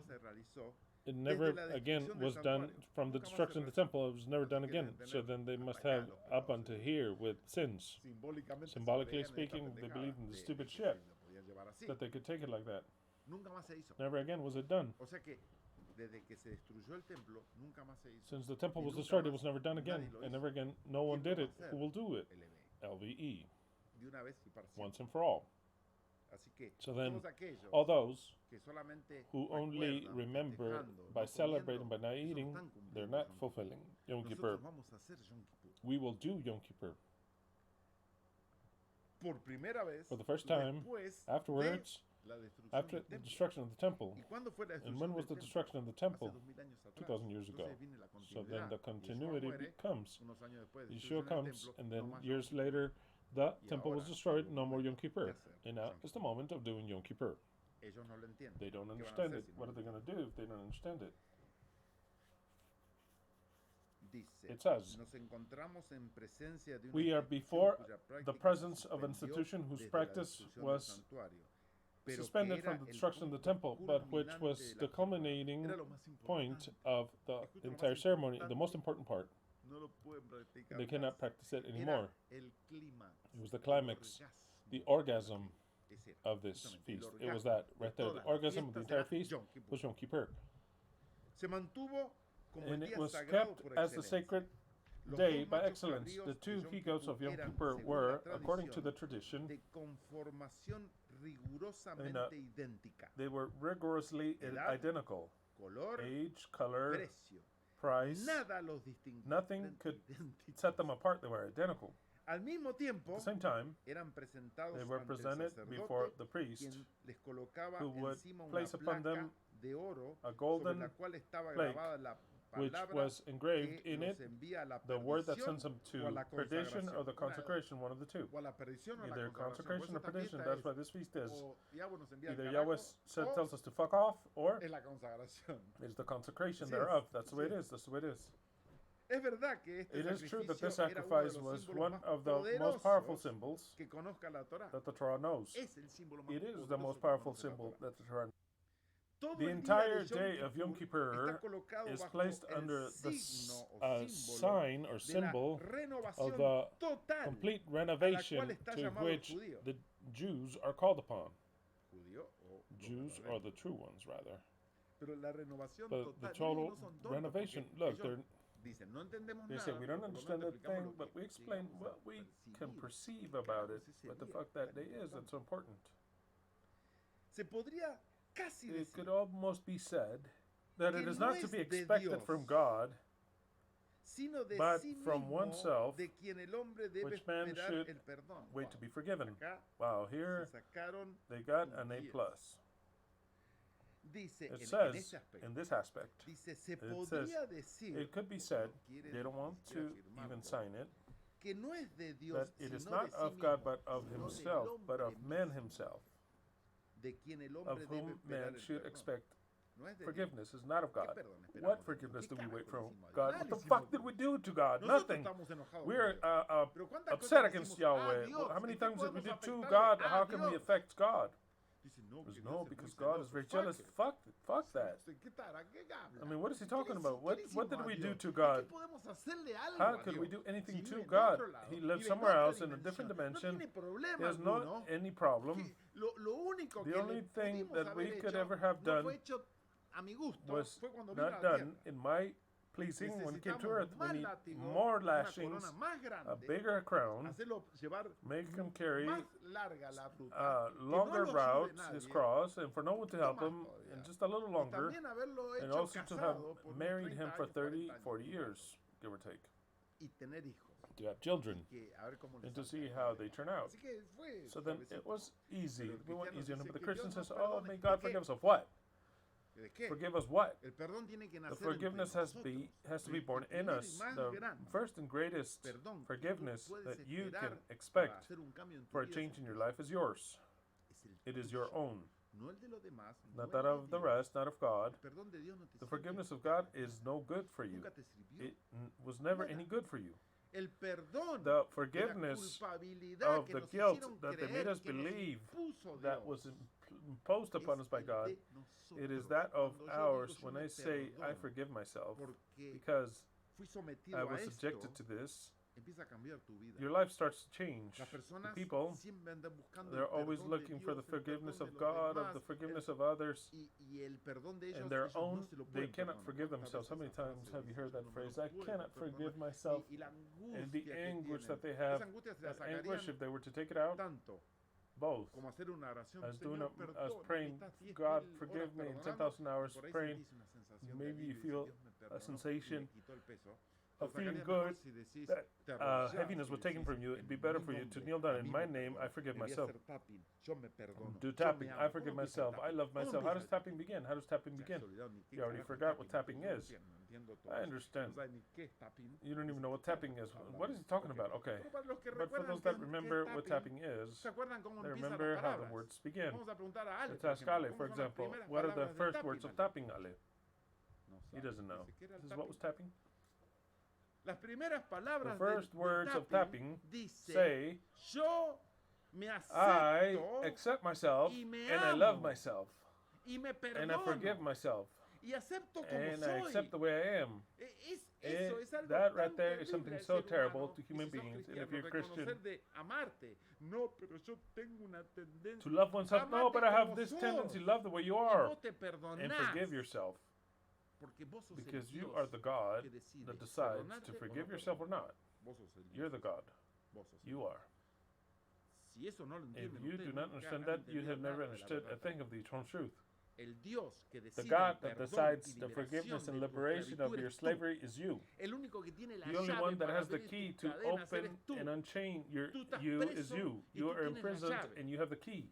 Your sicknesses were done to yourself by you, not by another. It was by yourself, and you can open and undo the sicknesses that tie you down, the hate, the anger, the dominion, the envy. Who's it from? From the rest? It's yours. It is yours. want to have problems or territory, it is yours.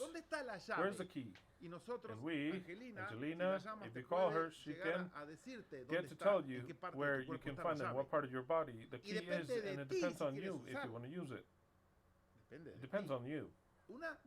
One, if you find it, depends on you. And another, for you to know how to use it. And the other is for you to want to use it. People say, I can't, that's it, so I can't open myself up.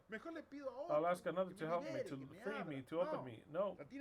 Then the Jews understand this very clear. It is yours. The forgiveness is yours, your own. Why do you don't write correctly? Because of you, not because of me or your teacher, because of yourself. You have the capacity of learning how to write, of doing things with excellence. You have that. It is for you, for yourself, not for us, but for you, for you.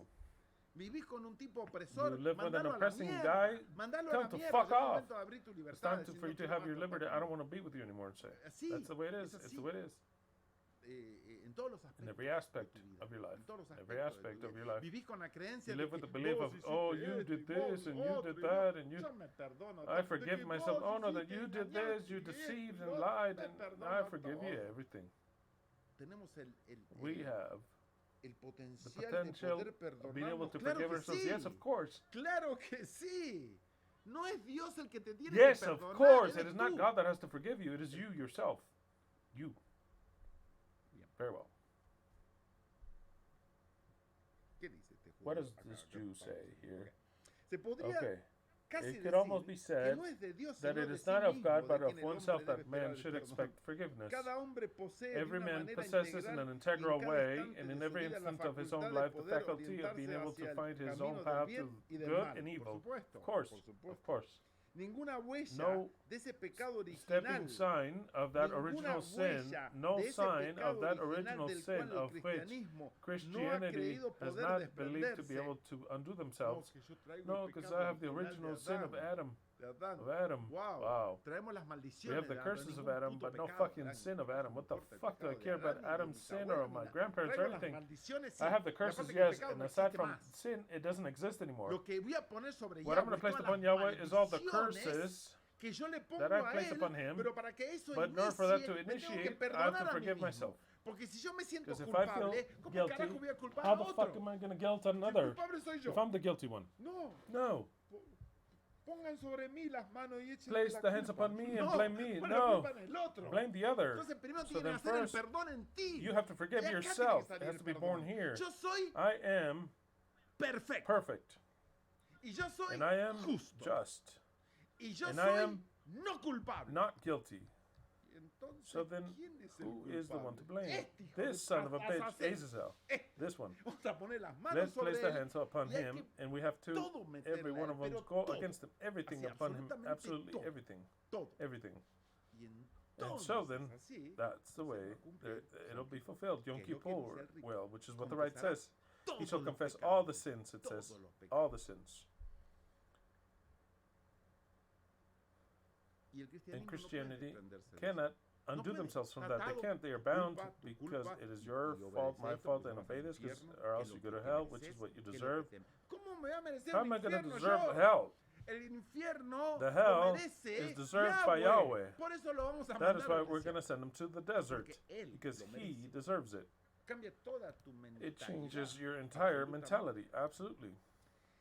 The entire freedom of man bears its greatness and its misery. Wow. What a phrase. The entire freedom of man bears its greatness and its misery. Why? Because actually you have the freedom to blame yourself or to forgive yourself. You have the freedom. They made you believe that you don't have that freedom. They made you believe that the only one that can ever forgive you if you humble yourself is Jesus, because you're still evil. Careful. That if the Father sees you, he kills you.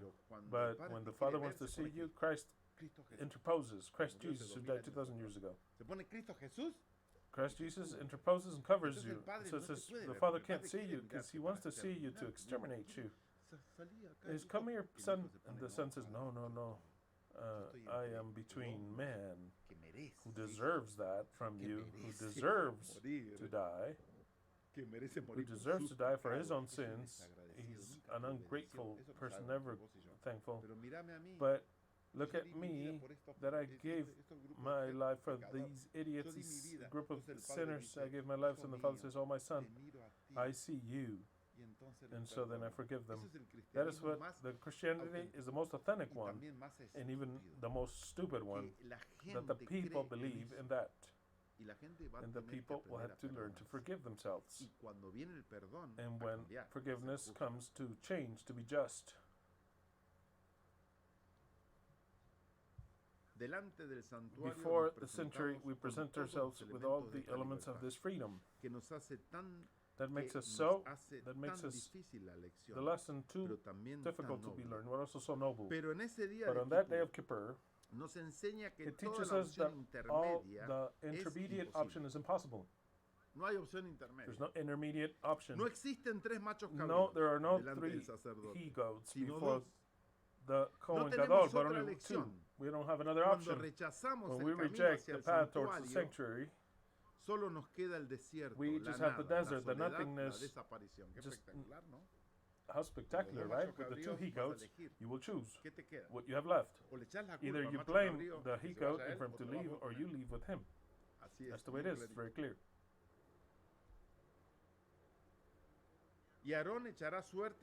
And Aaron will cast lots upon both he-goats, one for Adonai and the other one for Israel. Rashi explains following the terms. In Hebrew, I don't know how they are pronounced. It is a mountain, a hard, tall rock, because it has been said that in verse number 22, the desert land. It was be taught in the school of the Rabbi Ishmael that the sacrifice of Israel is destined to make atonement for the sins of dissipation.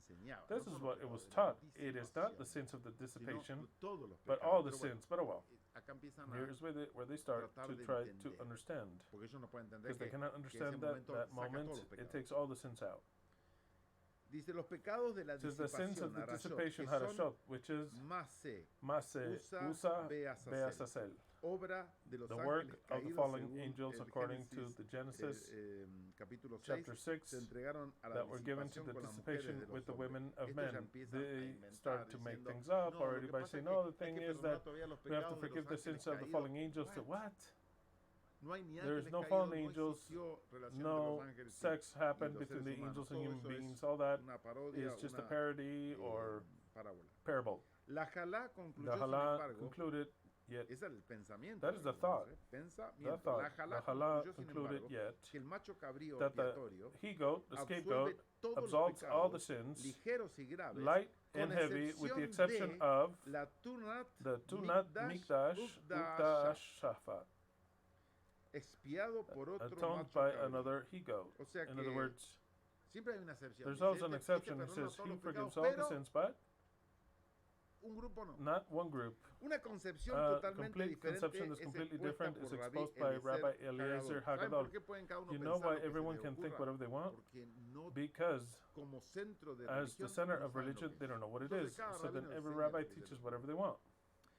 Whatever they want. A conception completely different is exposed by Eliezer Hagadol, which is quoted by Nachmanides.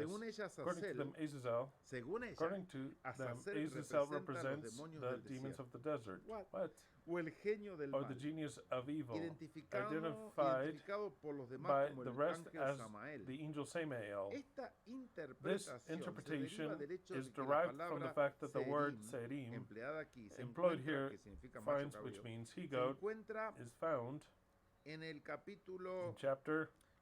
The thing is that, you see what happens is that the same word for he-goat is the same word for demon. That's how Hebrew is. You know, if it's talking about grab two demons and sacrifice them, or two he-goats. The word Sayyid, which is he-goat or demon. And so then what? There you have the